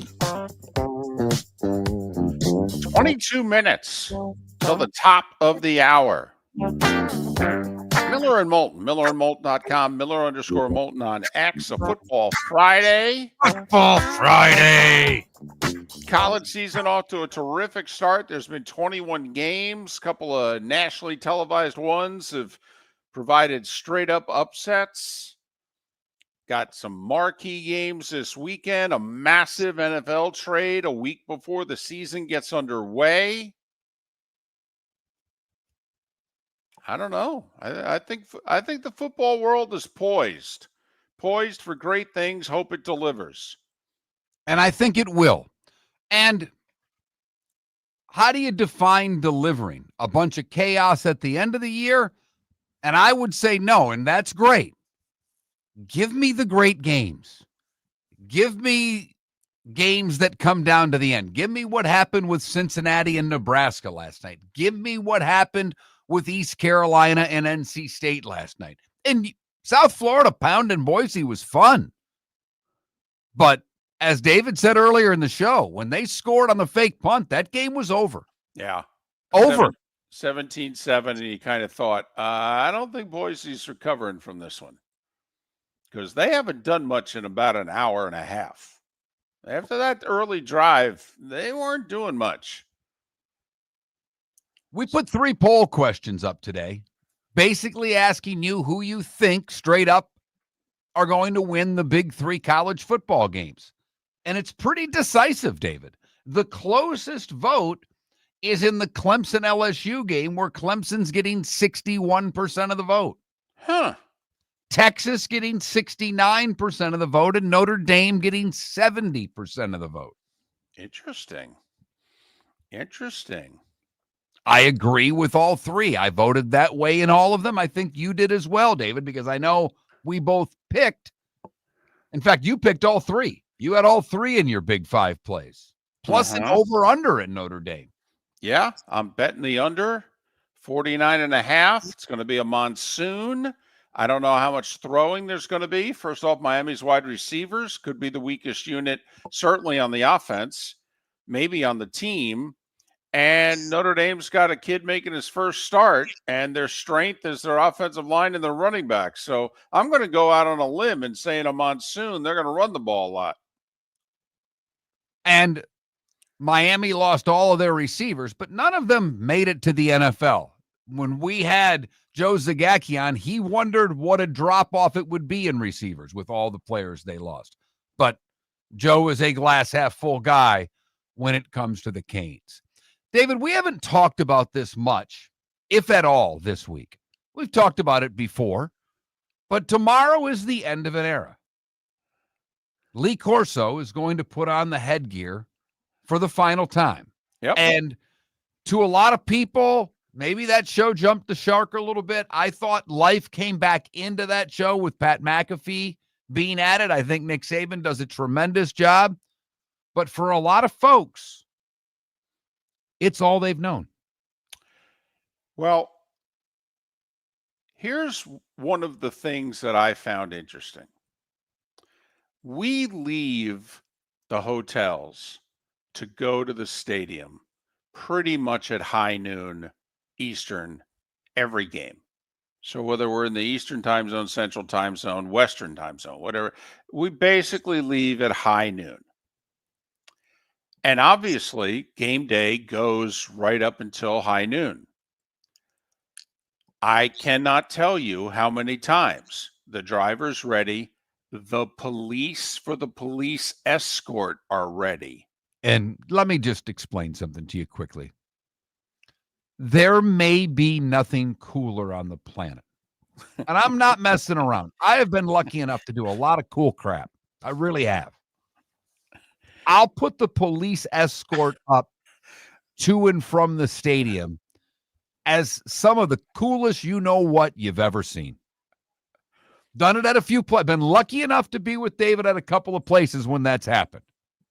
The LSU was amazing. Off the charts. They're Off the best. the charts. They're the best. They've gone up sidewalks. Okay. They've gone up sidewalks. I mean, it's the motorcycle patrol in full force. Yep. Full blanking force. And they love it. They are so jacked. They're like, really? You want a police escort? They are so jacked. Okay. They're like, oh, we're hoping to get this. Oh, you got it. Anyway, but a lot of times the police are jamming us in. It's like, like the Florida-Georgia game. Don't laugh. One of the governors usually showed up for that game. And it was like, we got to do this and we got to do it quick. We got to peel back and we got to get the governor. I got it. We're not that important. We know that. We're thankful. Appreciate it. I cannot tell you, Mark, how many times the police, they're revving the motorcycles, they're ready to go. And we're like, Corso hasn't made his pick yet. Hold on. And that's everybody, right? I mean, that's the director, the producer, that's Gary, that's going back to Vern, and now, I mean, I don't know. I mean, that's the whole crew, right? It's not Gary so much as it's everybody else. I mean, the director's at the game, but yes. Okay. But don't get me wrong. He wants to know who he picked. Okay, he did. I mean, we'd come running into the car. He'd go, okay, who'd he pick? Really? I mean, to me, it was must-see TV. Okay, I don't watch the first 2 hours and 55 minutes of the show anymore. I watch the headgear picks. I do. I watch them make their picks, and then I just want to see Lee put on his show. And that's how I'll be largely tomorrow. If there were an over-under to set for tomorrow, it would be on Herb Street crying. And I don't know if you can set the number high enough. Yeah, the last half hour is going to be tough for them. All of them. It'll be very tough for Lee. I think the family wished it was in Tallahassee because of his connection to Florida State and what have you. ESPN did it because A, it's a bigger game, Texas, Ohio State, but also B, he donned the gear for the first time Right. at, the shoe in an Ohio State game. So they wanted to end it that way. And so it worked. It would have worked either way. I will say, I think Fowler might have been on Eisen. No, Dan Patrick. Fowler was on Dan Patrick. And if you get a chance to go look it up and watch it, Fowler talks about the first time of the headgear and just how much work it took to get Ohio State to allow Corso to do it. I mean, it was a hard no at the beginning. It turned into a huh. And finally, after a lot of persuading, turned into a yes. And that's 96 when Ohio State's unbeaten until the Michigan game. I mean, they had a really good, arguably John Cooper's best team. And yet they still were like, I don't know. But it was just letting something. That's Right. it's a kind of, before this thing, the mascot is kind of sacred. Right. We all may think they're silly, but it's sacred to those schools. And obviously it works. And from that point forward, teams can't give up their mascot head quickly enough for Corso to put on. But the first one, it wasn't like Ohio State said, oh, we love this. Here you go. Ohio State's like, yeah, no. First time they went on the road was the Florida State Notre Dame game in November of 93. Number 1, number 2, got one of those game of the century monikers. That was the first time that game day left the studio and went on the road. And they all knew from game one, apparently at the pep rally the night before, Corso was a big hit with the Notre Dame fans. Thought about changing his pick. Was going to go FSU, obviously, and then just all the Notre Dame people. And the crew, not only on camera but off, saw the energy in that game and said, we can't go back in studio after this. This is a different animal in front of people. And remember, no one did anything like that. No. The idea of taking a studio show on the road was completely foreign to every network. It's not like ESPN saw someone else do it and said, we'll try it. No one did this. And it ain't cheap. Let me tell you, to put that show on, okay, all those people on the road, I mean, seriously, just the flights and the hotels and the food, seriously, it ain't cheap. And it's not like they're giving a discount on hotel rooms to No. ESPN for buying a block of them. They're not. Because those towns, it's money They're bread and weekend. butter. We Yeah. get 6, 7, or 8 of these suckers a year. We got to maximize our revenue. I will say, though, that show is a cash cow. Okay. I've talked to people on that show. Basically, you could submit a receipt, it gets covered. Okay. That show just prints money. So good for all of them. So But- an interesting morning. You've got Portnoy the first time with the Fox crew and all that's gone on with that. And then you have Corso's last show on game day. And I would think for a lot of you, depending on your age, like for my son, he knows nothing different than Lee Corso. Right? And for a lot of you, I would imagine it's very similar, that this is, when you think of college football, part of it is game day and Corso putting on the headgear, which he will do for the final time tomorrow. By He's the way, putting on the Ohio State headgear, by the way. I'll make that prediction right now. I'll go along with you. I think he goes, although Lee's had the courage to go. Oh, against yeah. them He's a put it lot. on and thrown it off and done the other one. Oh, yeah. I guess they figured it out. Remember, Lee's not making picks against the number. Lee's just picking straight up winners. I guess he's 66% over the years, okay, with his headgear pick. So basically he gets 2 out of 3 right. This is it, by the way. There is no, McAfee in a couple weeks is going to start doing this. This is it. They said, over, done. I think it takes a little something away from the show. Okay, for as much, I'm with you, by the way. I enjoy the McAfee dynamic on the show. I really enjoy the McAfee-Saban sitting next to one another dynamic. I think he's loosened Saban up, and they both have West Virginia connections. I think they genuinely like each other. Okay, and don't worry, because the show is saved going forward. If you didn't catch the news, I believe it came out yesterday, maybe the day before. Desmond Howard has signed a multi-year extension. So don't worry. The show will still continue at the same level. He provides so much to the broadcast. So there you have it. But I don't believe they're adding anyone to replace Corso either. I think that's, Lee had his run, can't replace him. I thought Herb Street's best line in the tribute they put together for Lee was he's one of one. And that's how they're going to treat him. So this will be the last headgear, and they're not going to have McAfee or anybody else try to do it. So, and obviously, I mean, it's kind of like when we had Coach Bowden on the show all those many years ago, and he said, that's a dadgum good point. How many times going forward are coaches and sports talk show people going to say, not so fast, my friend? Absolutely. Absolutely.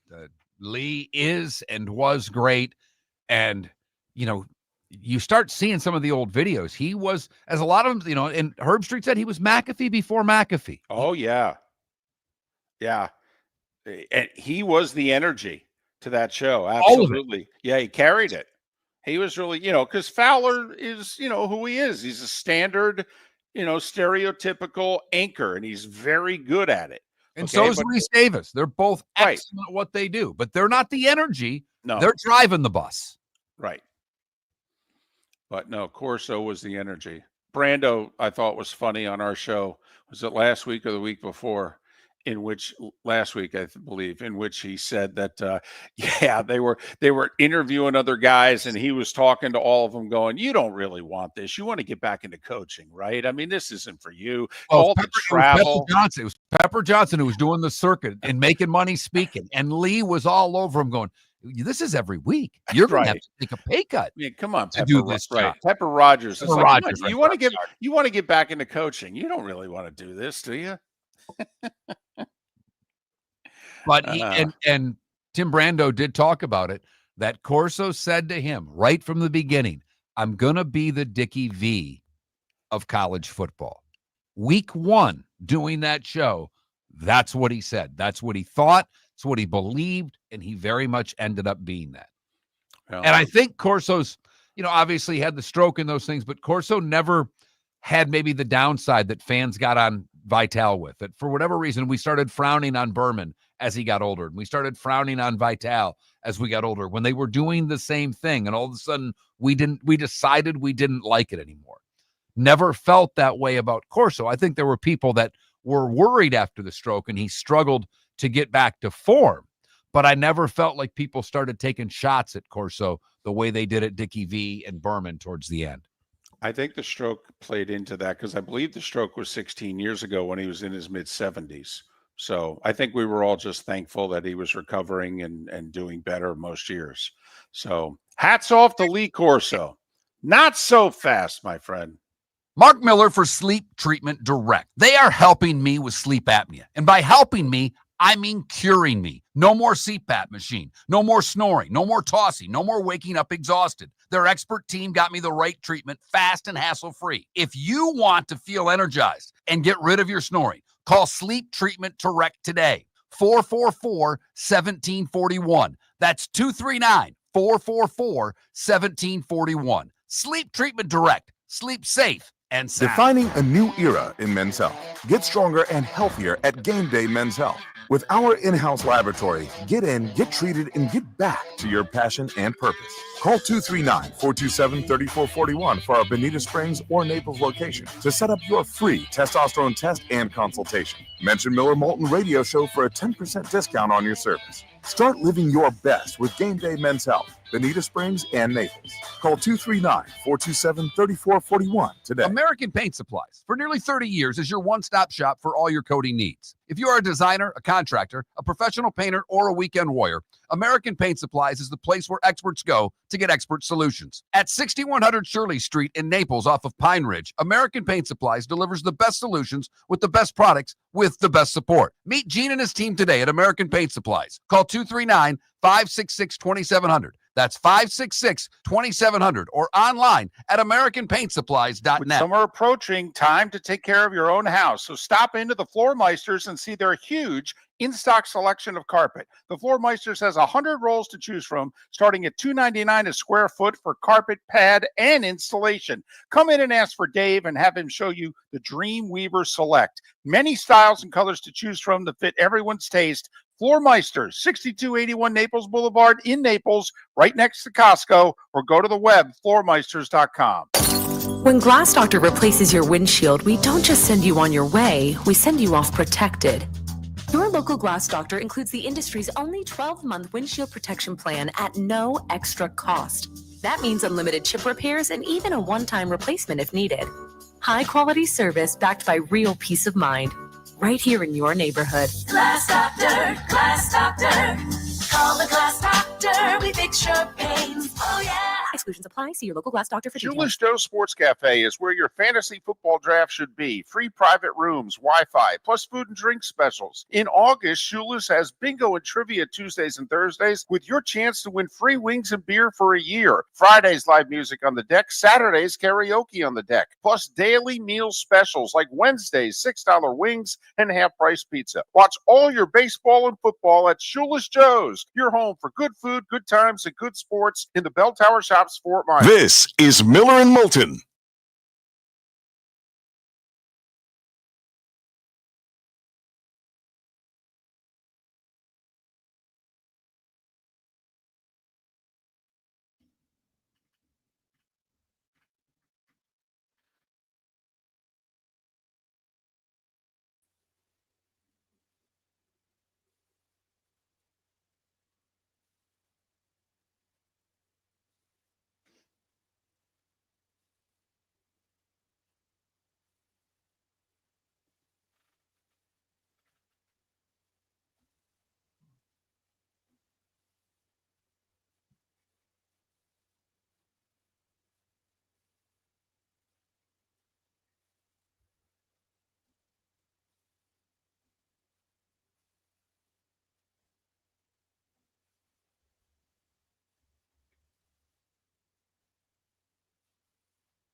Can I ask the Twitch and YouTube chat room a question? I did not turn the overhead light on today. I just went with the big light I have here by my desk. Anybody notice? Anybody want, more light? I mean, I will tell you, your light's fine today. It's not a problem. The only time your light's ever a problem is on the road. And I'm still going to buy you one of those ring lights so you have something for the road. my mother bought me one of those and got it around here somewhere. They're small. They fit in a nice box. It's not a big thing. She uses because she does a lot over there and she keeps the room dark. And she just has that one ring light. I think she attaches right it on her to the light stand, and it lights up the room pretty well. Sonny, that is one of the funniest things. God, that's outstanding. That is really funny. Golly. That's good. Thank you for that. That was excellent. God.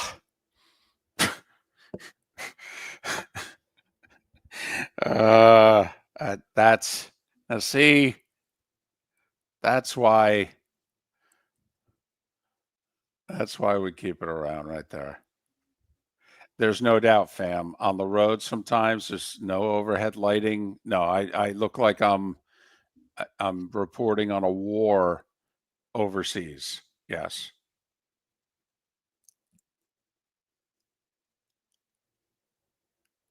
Well, DC, I also think they did it for his health. I think the show kept him going. And so they're very loyal to him. He made the show. So And DC, they've phased him out. He comes on in the beginning. They basically let him sit an hour and a half out. So you're right, but they, until they found McAfee and Saban, they didn't know what they were going to do with it, because that show dies without McAfee and Saban. And they were holding on for everything they had left, if you know what I mean. Yeah.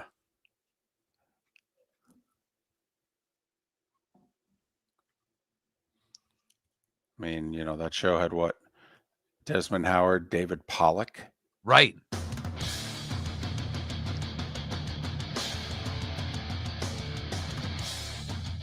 You're listening to Miller and Moulton, coming at you from the Floor Meister Studios. Floor Meisters, keeping it real.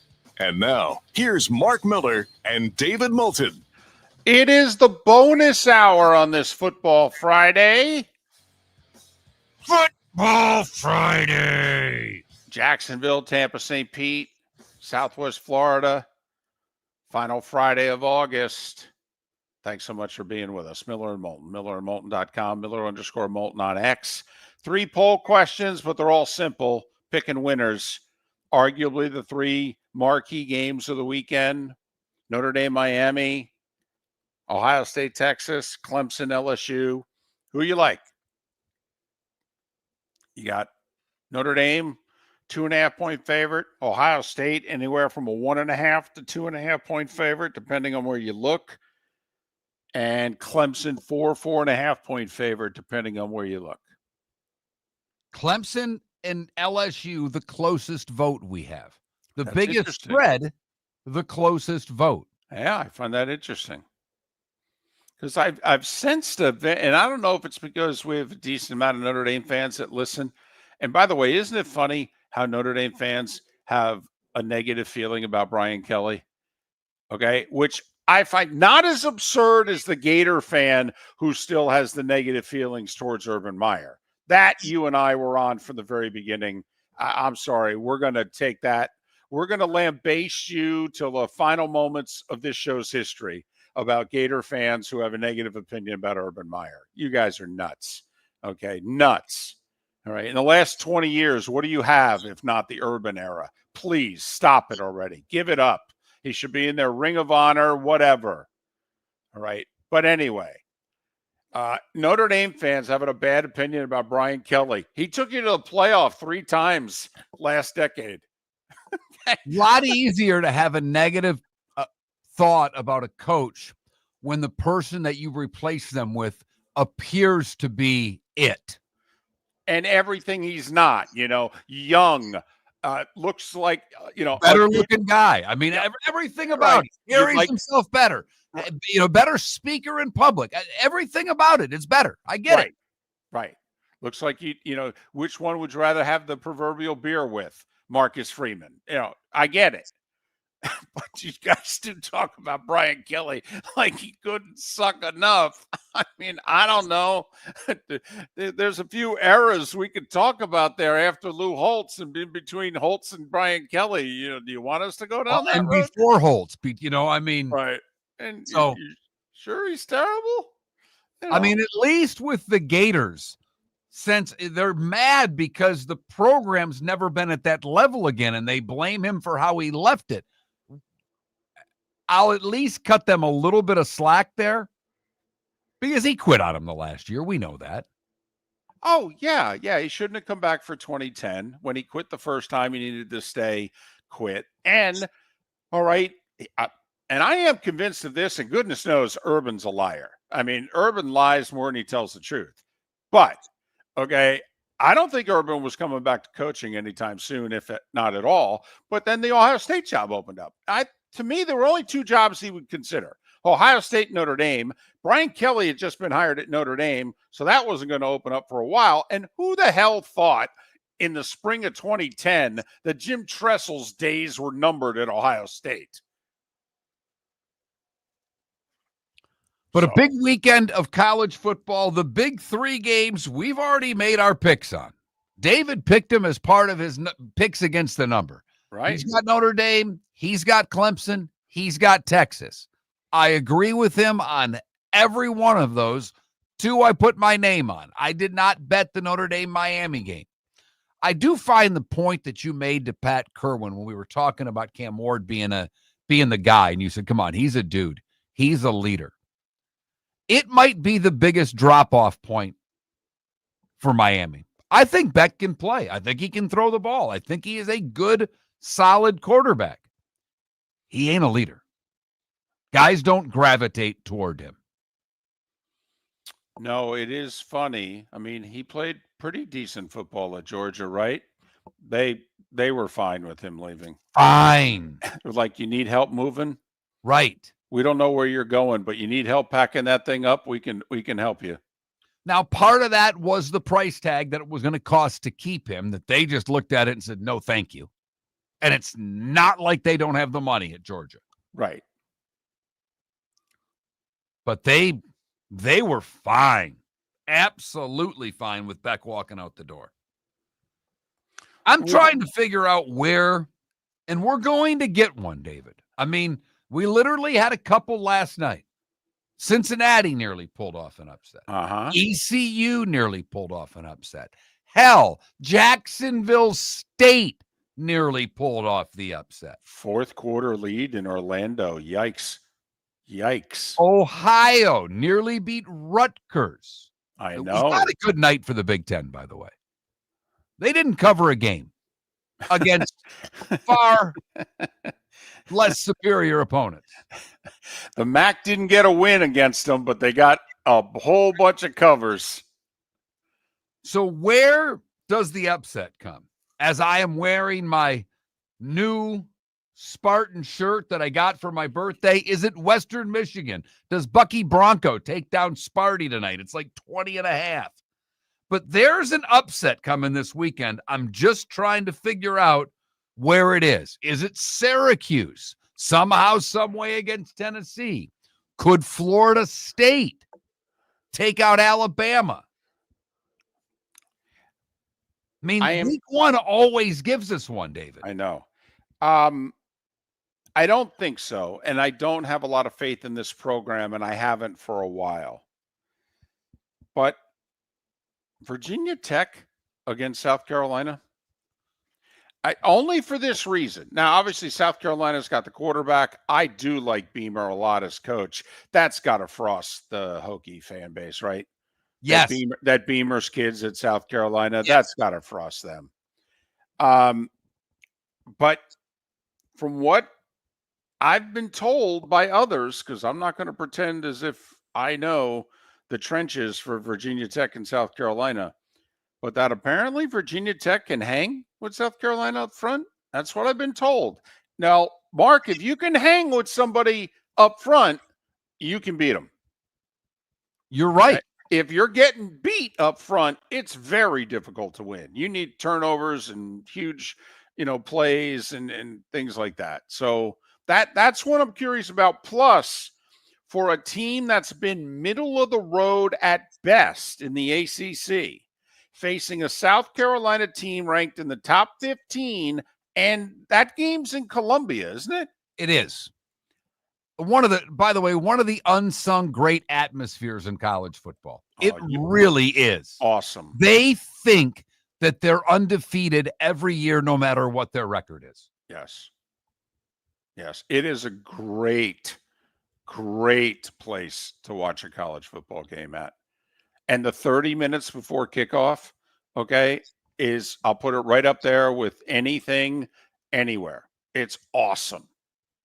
But Mark, they went 9-3 last year in the regular season. They're preseason top 15 this year. They got a quarterback that people really like, and a middle of the road at best the last few years ACC program is only what, an 8-point dog? 7.5 at the moment. But yes, you're right on, David. You are right spot on. That because I thought, Mark, this would be clearly a double-digit spread. I thought it'd be in the 11 to 12 range. So that one, I'm like, that's interesting to me. That's basically a one-score spread. Really? Vatek at South Carolina at Williams-Brice? Wow. South Carolina at the line of scrimmage, not great. Bunch of transfers. How do they develop week one? Are there opportunities there? Another game that I'll pick on that note, way off of everybody's radar, but can UCLA with the former Vols quarterback, Iowanaleva, they're at home against Utah.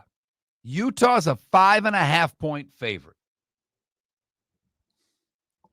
Just a game that I just looking at the spread, where the game's played at. When I wake up Sunday morning, because they don't kick until 11 p.m. and I will not be watching this game, it'll be one of the scores I look for first. I think there's a possibility there.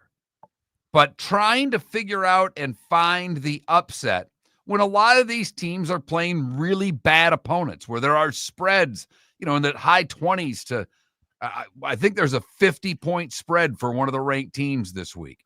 So there are games that just don't seem like there's a chance. But there are a handful of games out there that I just wonder where the upset's coming week one. And will it be in one of the big three? I mean, I know it's a small point spread, but if Miami beats Notre Dame, that's a reasonably big upset because of the expectations of the Irish this year. Well, it's a significant one also because since they're not in a conference, we have to ask the question every year, especially now when it's, quote, only 12.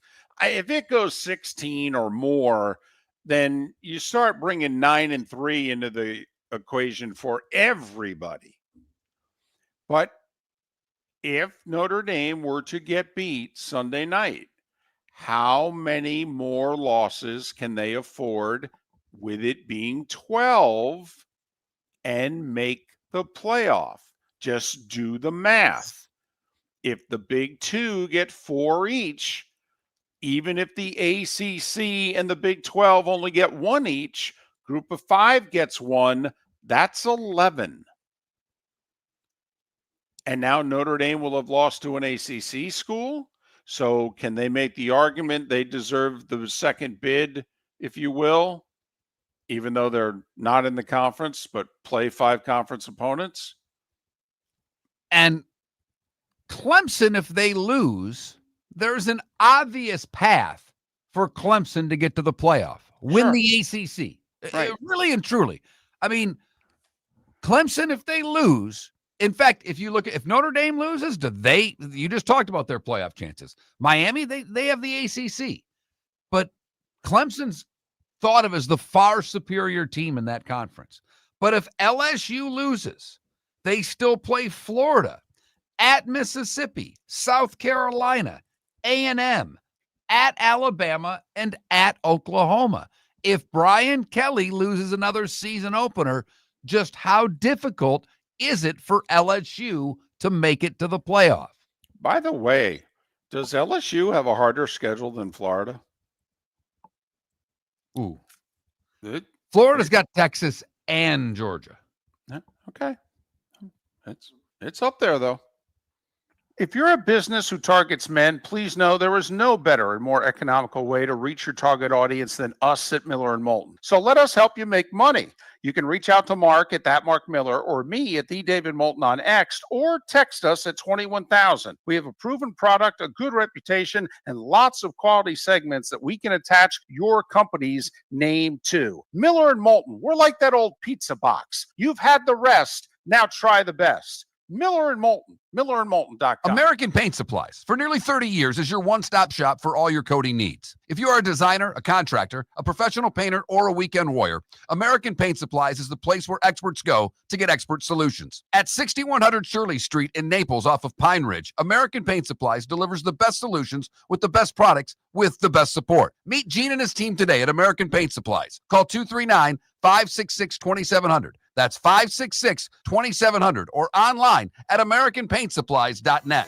Whether you're chasing peak performance, reigniting intimacy, or simply want to feel your best, Game Day Men's Health creates customized game plans to optimize your health. Call 239-427-3441 for our Bonita Springs and Naples location to set up your free testosterone test and consultation. Mention Miller Moulton Radio Show for 10% off your service.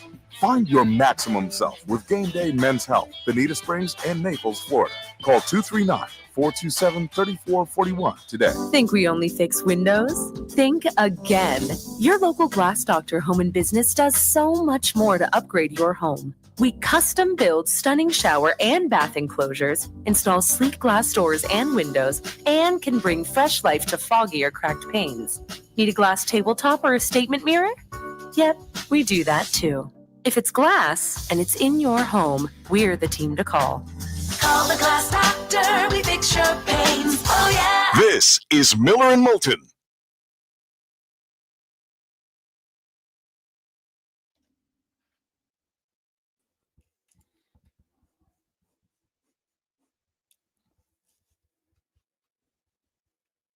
Sonny, I wouldn't be surprised. It wouldn't shock me at all if Michigan State. They're not good.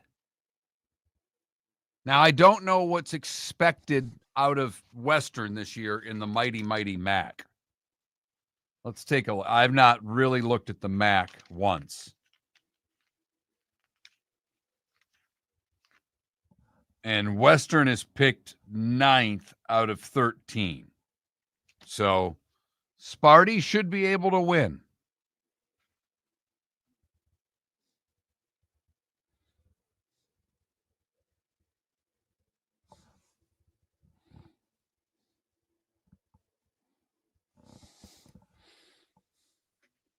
I didn't see it. Did you see this? David got a text here.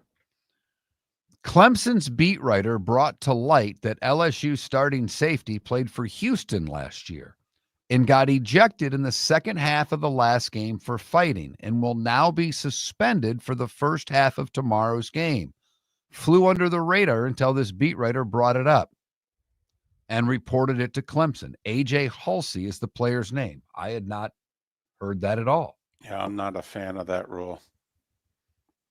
Not a fan of that rule at all. The ejected and then have to sit out the next? Yeah. Number one. Number two, transfer schools, and you got to sit out. You got to come on. All right.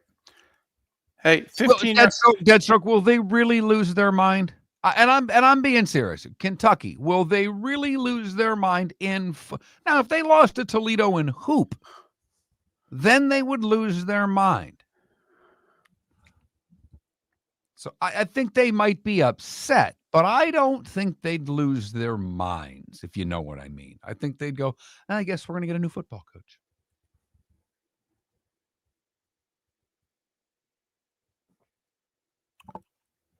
That's so my wife is going out to Vegas in February for a conference with one of her friends. And I looked yesterday to see what was at the Sphere. And they are starting basically this long run of The Wizard of Oz. And I don't know what they do with the movie, but I'm like, that could be reasonably cool to see there. Like, if I were you, I'd go see The Wizard of Oz at the Sphere. Just saying right now. If I'm out in Vegas and there's a show at the Sphere, whatever it is, I want to go. The Sphere is amazing to see in person. Have you been in for a show? I've not been in it, but I've been in Vegas twice since it was built. It's amazing.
You're listening to Miller and Moulton. And now, here's Mark Miller and David Moulton. 21 minutes past the hour on this Football Friday. Football Friday. Thanks so much for being with us. Miller and Moulton, millerandmoulton.com, Miller_Moulton on X. You miss any part of the show, go to millerandmoulton.com and download what you missed. Lee Sterling with his picks. Pat Kirwan with his NFL analysis, including the big Micah Parsons trade. So we know virtually no one who thinks Dallas did okay with this trade, right? We think that the Packers won the trade and the Cowboys lost it. It's just a matter of to what degree, right? Yes. Okay. 100%. If you wanted to call the trade even, what would Dallas had to have received for it to be even as far as you're concerned? I think one more one. But also, I guess the part of this that I will never be able to get to where Dallas was equal on the trade is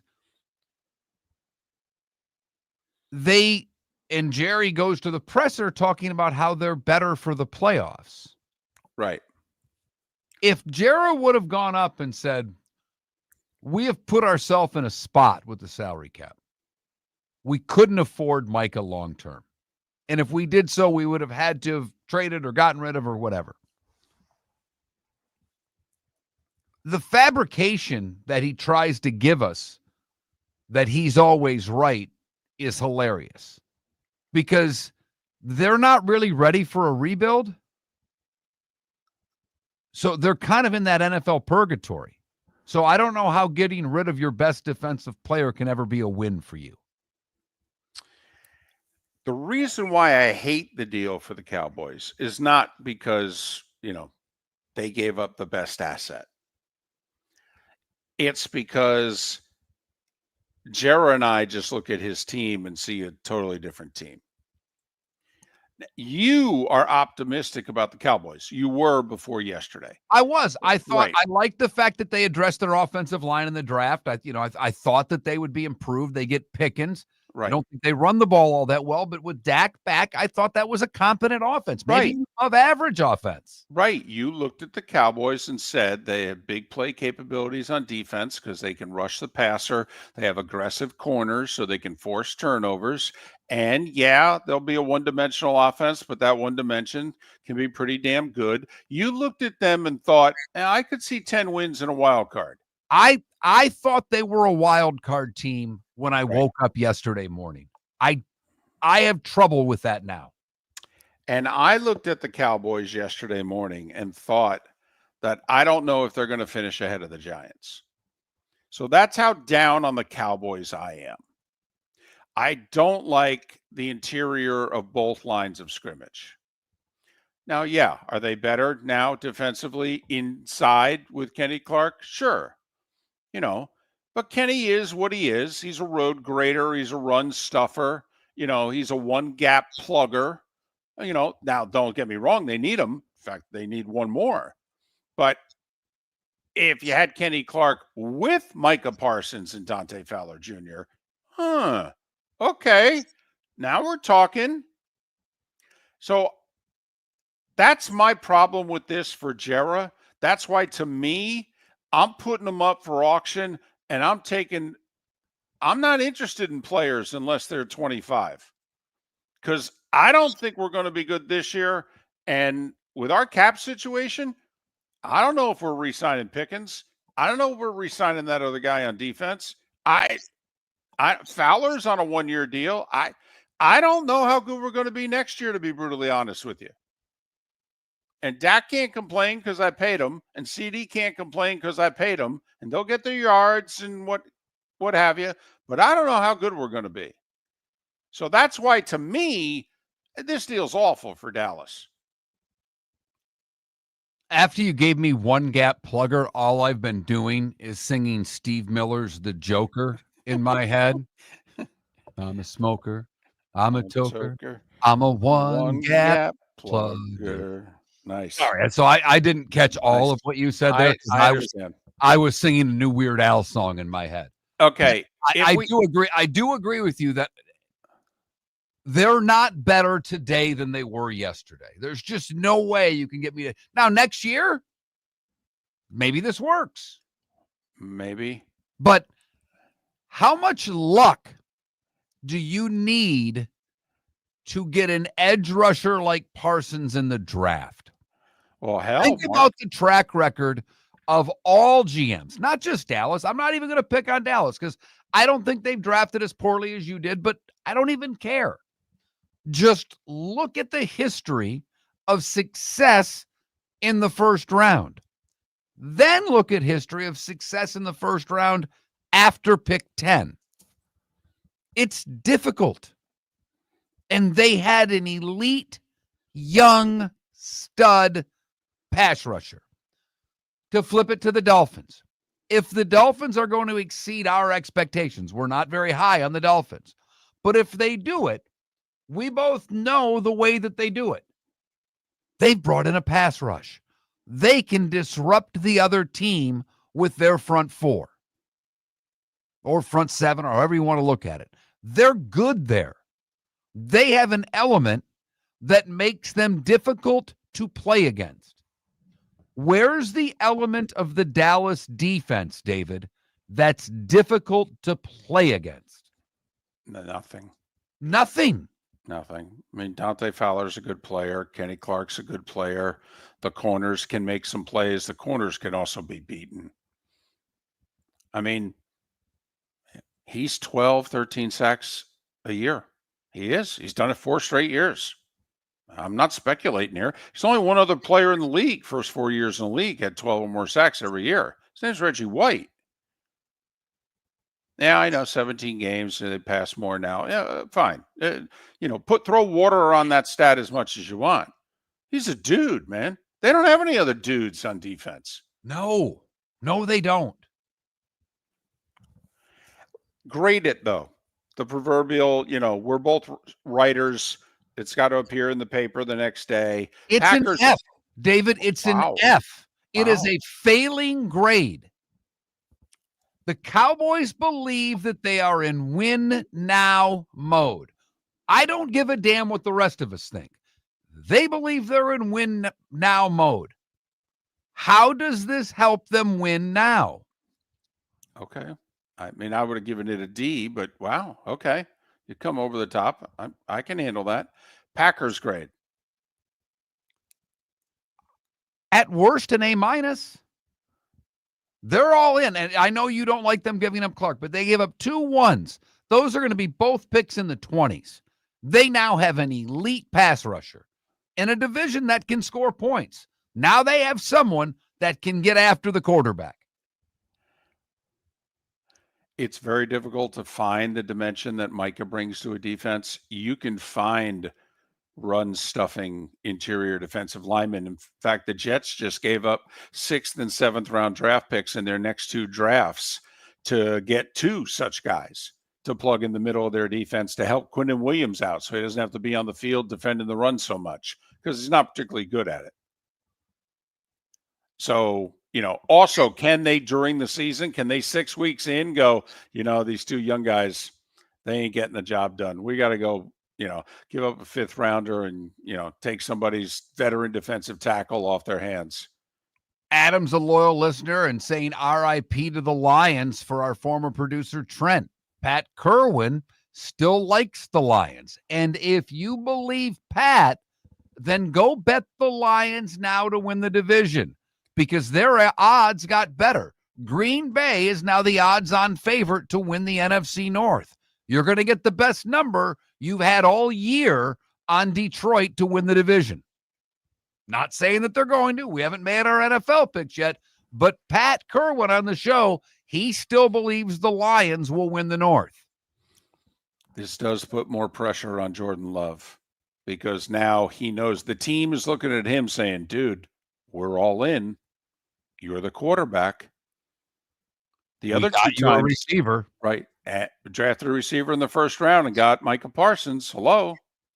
With summer approaching, time to take care of your own house. So stop into the Floor Meisters and see their huge in-stock selection of carpet. The Floor Meisters has 100 rolls to choose from, starting at $2.99 a square foot for carpet, pad, and installation. Come in and ask for Dave and have him show you the Dream Weaver Select. Many styles and colors to choose from to fit everyone's taste. Floor Meisters, 6281 Naples Boulevard in Naples, right next to Costco, or go to the web, floormeisters.com. American Paint Supplies, for nearly 30 years, is your one-stop shop for all your coating needs. If you are a designer, a contractor, a professional painter, or a weekend warrior, American Paint Supplies is the place where experts go to get expert solutions. At 6100 Shirley Street in Naples off of Pine Ridge, American Paint Supplies delivers the best solutions with the best products with the best support. Meet Gene and his team today at American Paint Supplies. Call 239-566-2700. That's 566-2700 or online at AmericanPaintSupplies.net. For over 50 years, the Nolan family has been dedicated to protecting local families. Nolan Family Insurance is a second-generation independent agency that specializes in home, flood, auto, and boat insurance. They take the time needed to explain your coverage options and answer your questions so you can make an informed decision that's right for you. If you're looking for an agency that treats you like family, call 941-639-1122 or go to NolanAgency.com. That's 941-639-1122 or NolanAgency.com. Mark Miller for Sleep Treatment Direct. They are helping me with sleep apnea. And by helping me, I mean curing me. No more CPAP machine. No more snoring. No more tossing. No more waking up exhausted. Their expert team got me the right treatment, fast and hassle-free. If you want to feel energized and get rid of your snoring, call Sleep Treatment Direct today. 444-1741. That's 239-444-1741. Sleep Treatment Direct. Sleep safe and This sound. is Miller and Moulton.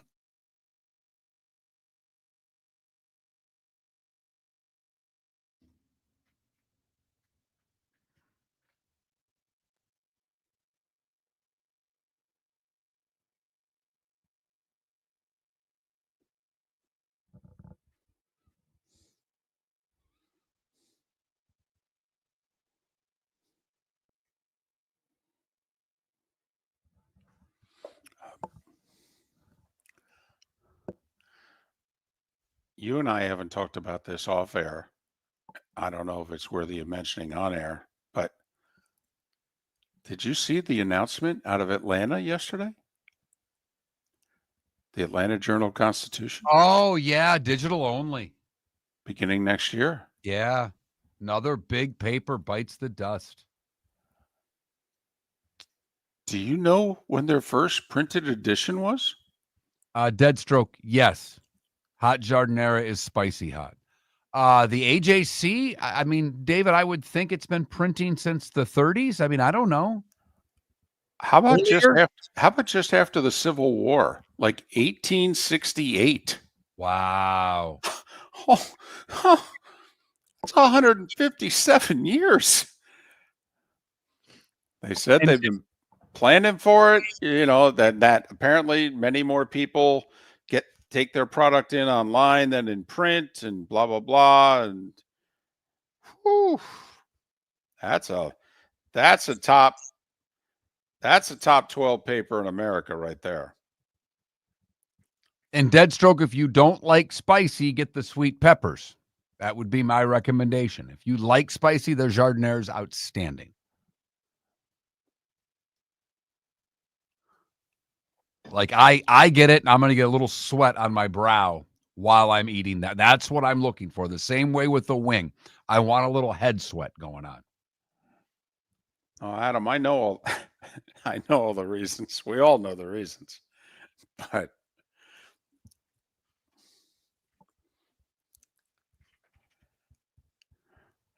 to me, that's like when Ford stopped producing the Mustang. It was like, wait, what? We're doing what? Well, lagging sales, and wait, what? By the way, I see clips all the time of Ford versus Ferrari. I've never seen the movie. The clips are so damn good, I want to watch the movie. Thumbs up, thumbs down, chat room? I've never heard anybody say anything bad about it. I'm with you, by the way. I have not taken the time to watch it. It's not a short movie. No, there's a bunch of movies that I'd like to see that are pretty long.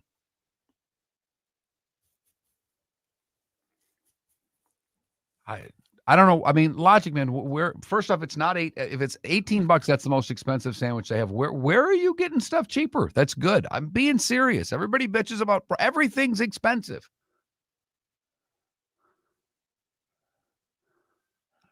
Oh, I do know, Jake Hudson.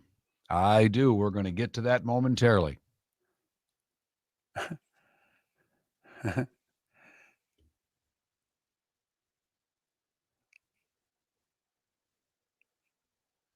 That's where I mean, for what you get, I wish the sandwich was a little bigger. I mean, I'd like more, but listen, you go get a foot long roast beef at, Jersey Mike's. It's the same amount of money. The problem is this one's not a foot long. This is more like, 6-8 inches. It is not a. In fact, might be but it's got a lot of beef in it. I will say, I think that's my only complaint with Jersey Mike's is that they've gotten a little stingier with the amount of meat they put in sandwiches. I yell at them. I do. I stand right there and I go, we can't do a little more than that? Hey, with what we're paying nowadays, come on. Couple 2-3 slices. One more slice of cheese. Come on now. It's not your meat, not your cheese. You're just working here.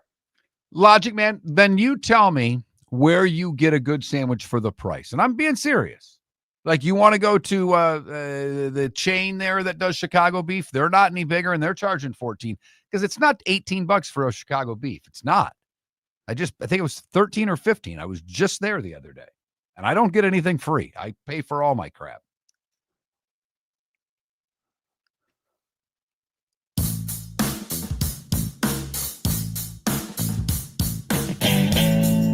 Welcome back to Miller and Moulton. Text the guys what's in your mind at 21,000. That's 21000. And now, here's David Moulton. 22 minutes till we're done for the day and for the week. Our final show of August, Football Friday edition. Football Friday. Miller and Moulton, millerandmoulton.com, Miller_Moulton on X. 3 poll questions, the 3 marquee college games this week. Tell us who you think is going to win between Ohio State and Texas, Clemson and LSU, and Notre Dame and Miami. It's that simple. By the way, I want to thank one of our sponsors, Jimmy the Beef Guy, that just joined on. If you're looking for a very easy way to entertain for your football day, Saturday, Sunday, whatever the day may be, they do catering. You can get those Chicago beefs, 10, 20, 100, 200. They set you all up. It's so simple to prepare at home from the catering standpoint that even David Moulton could do it. Whoa! Hey now.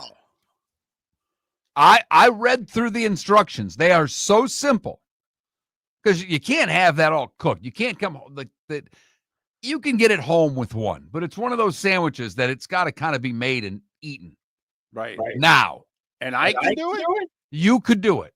Holy mackerel. I don't know if your wife could because she did start the house on fire once turning on the oven. Oh, my goodness. Very quickly. I know you got stuff to do. So, yeah, my wife, her best friend, remember I told you all? Right. Best friend came into town last weekend. My wife trying to project this image that we're somehow more successful than we are. Like her best friend doesn't know, the level of her best friend and her husband. I mean, we are what we are. We're somewhere, I don't know, between a bologna sandwich and a ham sandwich. That is a really accurate description. There's nothing wrong with either of those. No, but know who you are. It is not corned beef on rye, if you know what I mean. It's a bologna. That is so good, David. We have 3 different paper plates on our counter. Why do we need more paper plates? Apparently, none of them were nice enough. So my wife bought the special 24-pack of paper plates. Apparently, their creative design has what in it, Mark? Metal. What can't you put in a microwave, right? That would be metal. Best friends in our condo, 15 minutes. Wife's all impressed with herself. We got the place clean, the whole deal. She's going to heat her up a sandwich. All of a sudden, we're like 45 seconds to a minute in, and the best friend and I look at one another and are like, you smell something burning? Yep, sure enough, there it is. Brand new microwave. Oh, look at what we got here. I know your wife doesn't listen all that often, but in case she is, there's never been a time in the course of human history where a paper plate was meant to impress someone. Thank you. They're paper plates. Thank you. And we're a bologna sandwich, okay? Just accept who you are and heat up the damn food. It's that time again, nearing the end, but not quite there yet. Here's Mark Miller with Today Was the Day When. I can't get over that. Because first off, the metal in the paper plate defeats the whole purpose of a paper plate. Thank you. Thank you. You can't make that up. No. How much do we spend on these, by the way? We've used one. We nearly burned down the house, and we're very close to needing a new microwave. Man, this sandwich was expensive. I mean, for four people, like David and I, he doesn't live here anymore, but even when he did, the four of us didn't do anything together. But I'm very fond of his wife as he is very fond of my wife. I have her phone number. I could text her at any time. And I am refraining from texting right now. Please do. Because it could affect several relationships. Right. It's good that I'm leaving town for a college football game for 48 hours. That's all I'm saying. All right, we start today in 1862 when the Department of Treasury forms the division now known as the U.S. Bureau of Engraving and Printing to print the newly issued paper currency. Today in 1885, boxing's first heavyweight title fight with 3-ounce gloves. Oh, damn. 3-minute rounds between Dominic McCaffrey and John L. Sullivan. The fight took place in Cincinnati. The Goodyear Tire Company, founded today in 1898. MacArthur named Supreme Commander of Allied Powers in Japan today in 45. At the age of 15, George Harrison joins the Quarrymen. It was the band that later would become the Beatles today in 1958. Speaking of the Beatles, their last public concert takes place today at Candlestick Park in San Francisco. A crowd of 25,000 with 7,000 unsold seats. Is that 67? 66. Gotcha. Lou Brock passes Ty Cobb's stolen base record at 893 today as the Cardinals beat the Padres 4-3 in 1977. Today in 82, Steve Miller's single Abracadabra hits number 1. David, you blame a lot of things on the 70s for drug use. Right. I'll let you explain this one because I love Steve Miller. I really do. Great guitarist. Les Paul's his godfather. He is an incredible musician. The Fly Like an Eagle album is amazing. Abracadabra sucks. It's a terrible song. Abracadabra. I want to reach out and change the station. I want to reach out and grab you. Oasis released their debut album, Definitely Maybe, today in 94. I'm fine with them. I don't get how they're as popular as they are. Oasis? Yeah. I'm with you. Music's fine. Yeah. It's fine. I might even go it's good, but I mean, did we really need a reunion? Is it Coldplay good? You know, that's kind of where I put them in the same genre. They kind of sound like each other. All right. Today in 97, this little company was founded in Scotts Valley, California as an online DVD rental business. It's called Netflix. Huh. Yeah. Wow. Uh-huh. Now they're charging $20 a month, and many of us are paying it. I'm one of them. And it was 20 years ago today that Katrina made its second and third landfalls as a Category 3 hurricane that took apart the Gulf Coast from Louisiana to the Panhandle, killing more than 1,800 people and causing over $115 billion in damage. I will say, I don't know when's the last time you've been to New Orleans. I don't just mean you, Mark. I mean all of you listening. It took a while. Yes, it did. But New Orleans looks pretty good. It does. Okay. Last time I was there, it was with you. It was post Katrina, and they did a hell of a job rebounding. Ingrid Bergman, jazz saxophonist Charlie Parker, John McCain, and Michael Jackson would have all celebrated birthdays today. Oh, that's interesting, because Ingrid Bergman died on her birthday. Right. Okay. Exactly. But also, it's funny you went John McCain today, because today was a big day for McCain. You want to share, or do you want me to wait till it's your turn? I'll wait. All right, fair enough. Elliot Gould from the movie MASH is 87.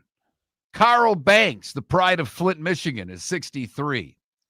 Will Perdue is 60. And Roy Oswald is 48. David, enlighten us on the McCain story.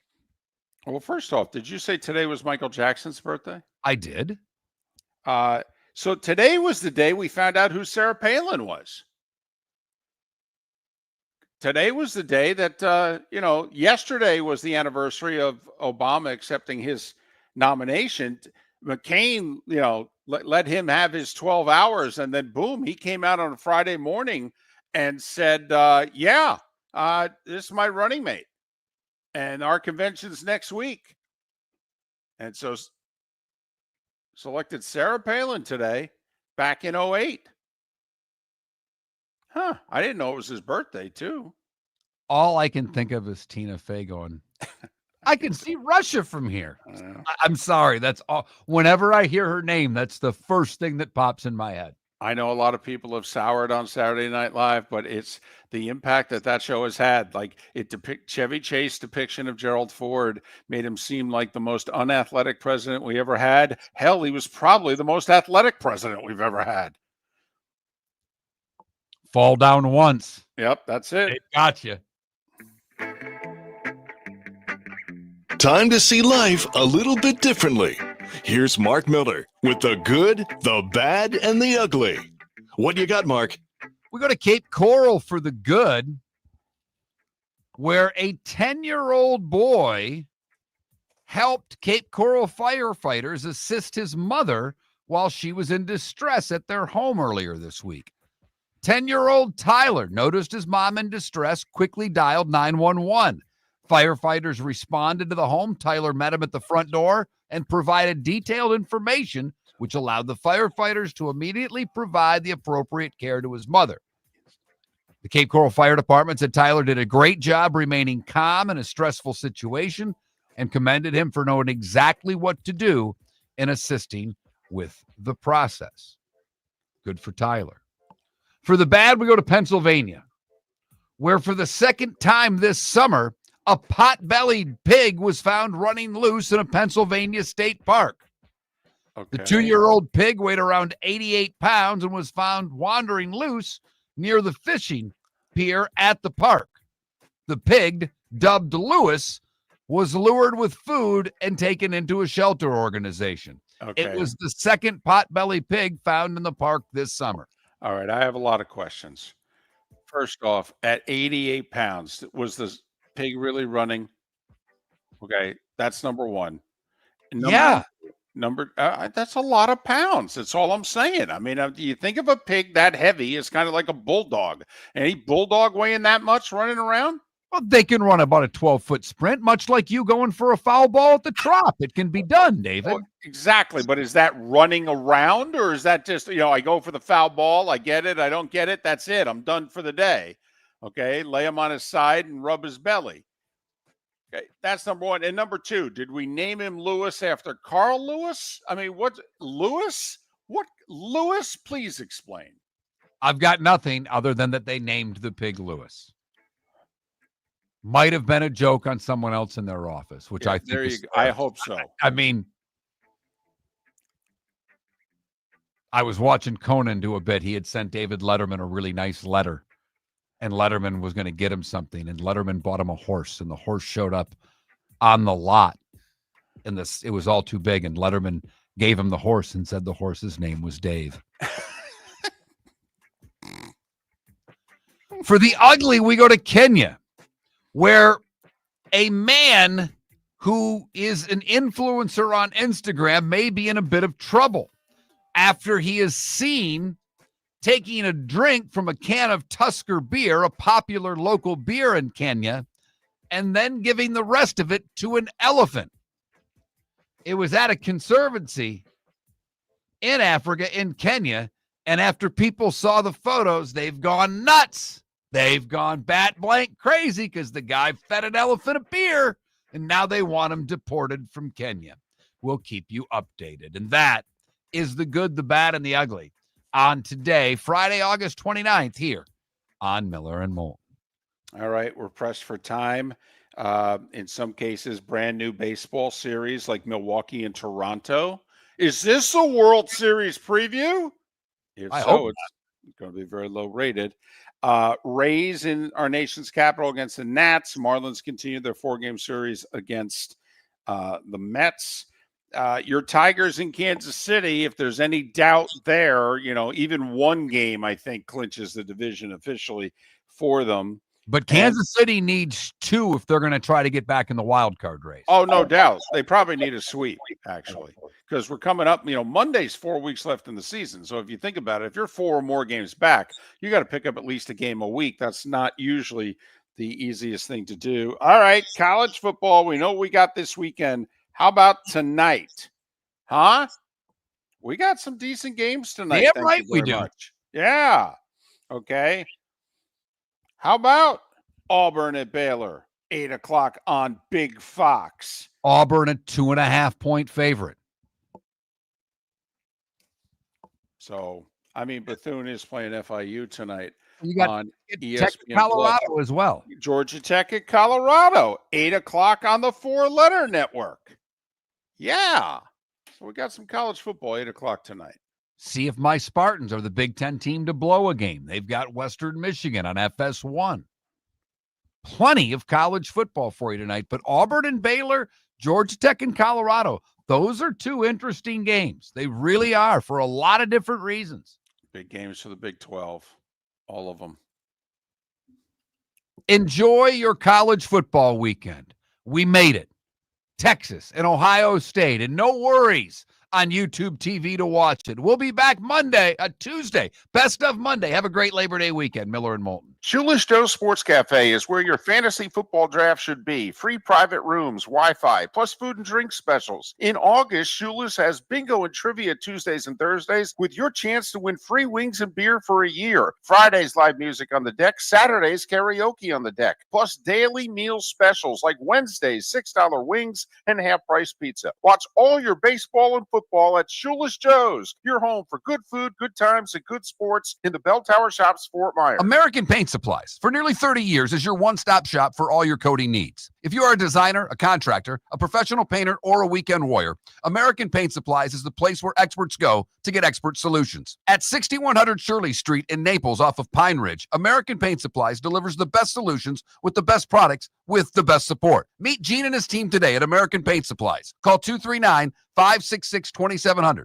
That's 566-2700 or online at AmericanPaintSupplies.net. With summer approaching, time to take care of your own house. So stop into the Floor Meisters and see their huge in-stock selection of carpet. The Floor Meisters has 100 rolls to choose from, starting at $2.99 a square foot for carpet, pad, and installation. Come in and ask for Dave and have him show you the Dream Weaver Select. Many styles and colors to choose from to fit everyone's taste. Floor Meisters, 6281 Naples Boulevard in Naples, right next to Costco, or go to the web, floormeisters.com. Mark Miller for Sleep Treatment Direct. They are helping me with sleep apnea. And by helping me, I mean curing me. No more CPAP machine. No more snoring. No more tossing. No more waking up exhausted. Their expert team got me the right treatment, fast and hassle-free. If you want to feel energized and get rid of your snoring, call Sleep Treatment Direct today. 444-1741. That's 239-444-1741. Sleep Treatment Direct. Sleep safe and sound.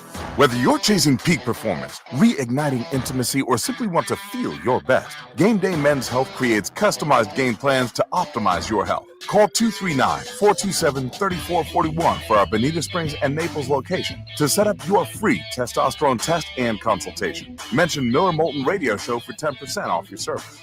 Find your maximum self with Game Day Men's Health, Bonita Springs and Naples, Florida. Call 239-427-3441 today. If you're a business who targets men, please know there is no better and more economical way to reach your target audience than us at Miller & Moulton. So let us help you make money. You can reach out to Mark at that Mark Miller or me at the David Moulton on X, or text us at 21,000. We have a proven product, a good reputation, and lots of quality segments that we can attach your company's name to. Miller & Moulton, we're like that old pizza box. You've had the rest, now try the best. Miller & Moulton, millerandmoulton.com. This is Miller & Moulton